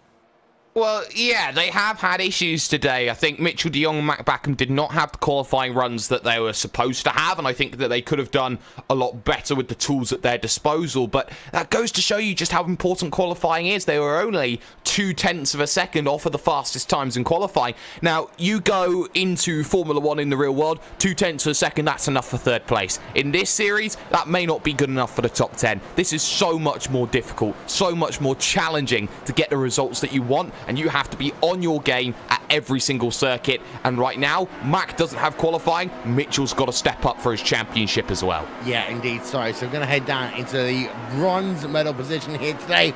The Berman can talk to one of us, but only to Johnny Simone. He is the number 69 driver of Peter Berryman, who has had a brilliant race. I have to say, Peter, incredible pace. Only 8 seconds off victory. This is one of your best races probably of all time in this series. Yeah, 4/10 closer than last week, so yeah, slowly getting there, 10th by 10th. I have to say as well, De Jong closing in at the end of the race, did that concern you at all? Because now this is a run of 2 podiums in a row for you. Did you think that that was going to be broken at any chance? At the start of the race, I was pretty confident that I could score 4th. I mean, usually the top 3 guys are the same top 3 guys all the time, so I was pretty satisfied if I had 4th, but yeah, I felt confident that I could hold Mitchell off just at the pace we were going, you know, hitting at the same lap. So I guess he obviously decided to try something different with the strategy, and I've seen him going very, very long. So yeah, when he came out after the pits, I knew he needed, I think my spotter said, roughly half a second a lap, I think, and yeah, lap by lap, it was sort of half a second a lap continuously, so I knew it was going to be super close at the end. Definitely scared me how close he was getting, but I was pretty confident, you know, once he hit the dirty air, it would be quite tough to pass, even when he did catch up to me. So, yeah, super pleased with that. I have to say, your start, though, from both yourself and Kevin Ellis Jr., too, were very poor. Kevin had a lot more wheel spin than you, but you just bogged down. You just didn't seem to get off the line at all. Any issues with that? Yeah, just my left foot, I guess. I mean, I didn't even know it was that bad a start because I didn't even see anybody go past me, so I just assumed it was okay. But yeah, I guess if you guys have seen it, then yeah, it's just all my left foot, I guess. Just my mistake. That's all it is. And also Imola coming up next. This is a racetrack. Are you quite familiar with Imola? Is it a racetrack you go well at? How good are your chances over there? Yeah, no idea. I think I've done one WCS race and maybe an IGPS race at some point. So yeah, I haven't been around that track in a long time. So haven't a clue. No idea. Well, Will, he finished there 7th a couple of years ago in his rookie season. He's looking to possibly continue his streak of podiums to 3 in a row in just a few weeks' time at Imola. Let's see if he can do it. That's Peter Berryman, who finished on the podium. Yeah, from the Apex Radical Apex Racing UK organisation. P number 4 is the driver of Mitchell de Jong, stood by with Jake Sperry. Mitchell, I did say just a couple of minutes ago that probably you needed to step up in terms of that qualifying performance. Was that something that you weren't expecting today? No, I think I expected that result, given how the lap was. I pretty much lost 2/10 exactly, exiting one of the low-speed chicanes before going into the bridge. Just got a little bit of wheel spin, and there goes 2/10. Obviously, a little bit of hundredths here and there on some other corners, so it was just one mistake, and really affected, I would say, the race quite a bit for me. How difficult has overtaking been today then at Silverstone? We've seen how a lot of drivers, not just in your team but in other teams as well, have struggled to make those positions. Do you feel that today that making positions was always going to be difficult, such was that you went so long for that second stop? I think it was quite expected that would be this difficult. I didn't really have to deal with that too much. We had a nice battle with Marcus and Josh pretty early in the first stint when the tires were still quite fresh, so it really didn't hurt me too bad. But I think it was quite okay, given what we were expecting. I went a bit too conservative, I'd say, with the setup, trying to make it last a bit longer on the long run, and yeah, really hurt my early stint pace. So I think that made it quite a bit more difficult for myself, trying to catch up and overtake people. So nope, it's you live and you learn. You lose ground then to Gregor Houtu. You head to Imola in the second half of the season, maybe not on the most electric of form that we've seen from you.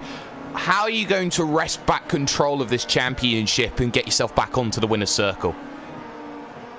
Well, to be honest, I'm not too upset about, you know, the pace once we were in the race, so I think we can just take the positives from that.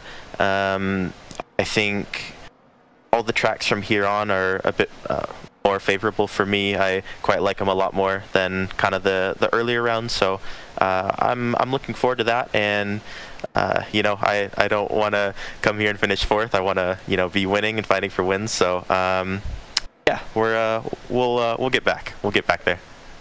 Wants to be winning and fighting for wins, Will. How crucial is that for Mitchell de Jong, who finished 4th today? He knows he's in for a championship fight, and he's got to go and get those championship results. He does indeed. That is Mitchell de Jong then coming home in P number 4. Let's get some final thoughts then. Half the season is now score complete, Johnny, and I still have no idea who's going to win this championship, because de Jong can win it, Houtu can win it, Kroenke can win it. I also think that if some of the teams put it together in the second half of the championship, there could be new drivers come into the fold as well. Yeah, who knows? And those new teams could be the likes of Apex Racing UK, who constantly improve. Peter Berryman, 8 seconds off a race win. Incredible stuff from him. Jake, in terms of this series so far, though, 2018 has been one to remember. Yes, this has been the most boring, we might argue, of all of the 7 rounds so far, but it doesn't mean it's been a boring race. No, it doesn't, and I think that it still did a lot to set a precedent into the second half of the season. We did see how Gregor Hutu almost got the shot at turn number 1 around the outside of Martin Kroenke. Kroenke's got to do better when it comes to his start. We also saw just how difficult it was to overtake today, and when you look at circuits like Imola, which are traditionally difficult to overtake at, Zandvoort's quite difficult to make overtakes at. You know, you got some circuits coming up later on in the season, Will, where overtaking is going to be a premium, and you need to play that strategy game. Silverstone looks like it's going to be one of the form book setters for those 2 rounds of the championship. For drivers looking in that mid-pack, likes of Kevin Ellis Jr., who's still waiting for interview, by the way, you look at those drivers who need to make that charge. They've got to work incredibly hard to make things work. Yeah, we're going to talk to Kevin Ellis Jr. very quickly then. Kevin Ellis Jr., welcome to RaceSpotTV, Victory Lane. Of course, you've been number 5 here today, getting yourself a strong finish in that Apex Racing UK machine. Yeah, cheers. Today was a really tough race, probably one of the toughest ones of the year, and it just seemed to be that strategy was really the main decisive factor in this race. Overtaking was just so tough. I mean, even if you were about half a second a lot quicker than someone, it was just so difficult to try and get a run out of Maggots and Beckett's down that straight. So yeah, we really had to try and work on the strategy to get ahead of those burst guys, because after about 10 laps or so, those guys began to struggle early on, and we were just losing time, and we knew we had to do something different on that second stop there. So yeah, today was definitely one of the toughest races, but glad to get out of that with a top 5. That was probably, let's say, the maximum we could have managed today. So yeah, chuffed. 2 and 1 here. You talk about how hard it is to overtake. Does it remind you of a couple of years ago when you were the team that's struggling in the second half of the stint? But also, we talked about this being maybe the most boring race of the season. Did it feel the most boring race for you? Not so much boring, more frustrating, I think, because I felt like I was losing about a 10th or 2 a lap behind those burst cars. And after we came out the first pit stops, I really gave it a proper go at the start of that second stint, just to try and get something on Marcus. But I mean, you couldn't even get alongside. It was so tough. So no, I mean, it was just a tough race in general, just frustrating more than anything. You got a question about pit road braking. Talk us through that one. Yeah, I don't know. I didn't really practice pit lane entry, and when I hit the brakes, like on the first stop, I got alongside Marcus. So on the second stop, we both pitted on the same lap again, which was a bit frustrating when I saw Marcus peel in. We were hoping to try and undercut, but we couldn't, so I knew I had to go for it on the entry. And yeah, I don't really know what happened there. We got alongside him and managed to pass him on the exit. So yeah, it was pretty good. I was a bit surprised to get alongside, because typically I'm one of the worst in the top 10 in terms of pit lane time. But no, today was that was an interesting pit in. Yeah. Well, it's 3 weeks until the next race. That'll be at Imola. Then you got yourself a 2-week gap until Zandvoort. Of Imola and Zandvoort, which one of those are you looking forward to the most? Really excited for Imola. Love that track. One of my favourites. So yeah, really looking forward to Imola. Going to work hard on that one. Zandvoort, have no clue. Have not got an idea on what to expect. The only thing I'd say that we know for certain is there's not going to be much overtaking. So qualifying is going to be definitely the defining factor for people up at the front. So yeah, it's looking like a good couple of races coming up here, and then we've got that break after Zandvoort. So I'm looking forward to that. Get a break away from sim racing for a bit. But no, it's been a great season so far, and yeah, really looking forward to Imola in 2 weeks or 3 weeks time. That is Kevin Ellis Jr. for Apex Racing UK, and that, ladies and gentlemen, is all we have time for here this afternoon. Thank you very much to our partners, Isman Ballard, TrackCam22.com, Andreas Warner and One Design, Simon Grossman, Appsneering.com, Nick Thisson for RaceSpotTV, live timing and scoring. Well, it is Martin Kroenke who wins here today at Silverstone. Gregor Hutu has to settle for second place, but he's right back now in the championship hunt, settling the score with Mitchell Dion. They are tied in terms of points. In a 3 weeks' time, we'll head ourselves over to Imola. It's a fast track, and who knows what will happen then. From Jonathan Simone, Jake Sperry, and myself, good afternoon from Silverstone. We hope you enjoy your Le Mans weekend.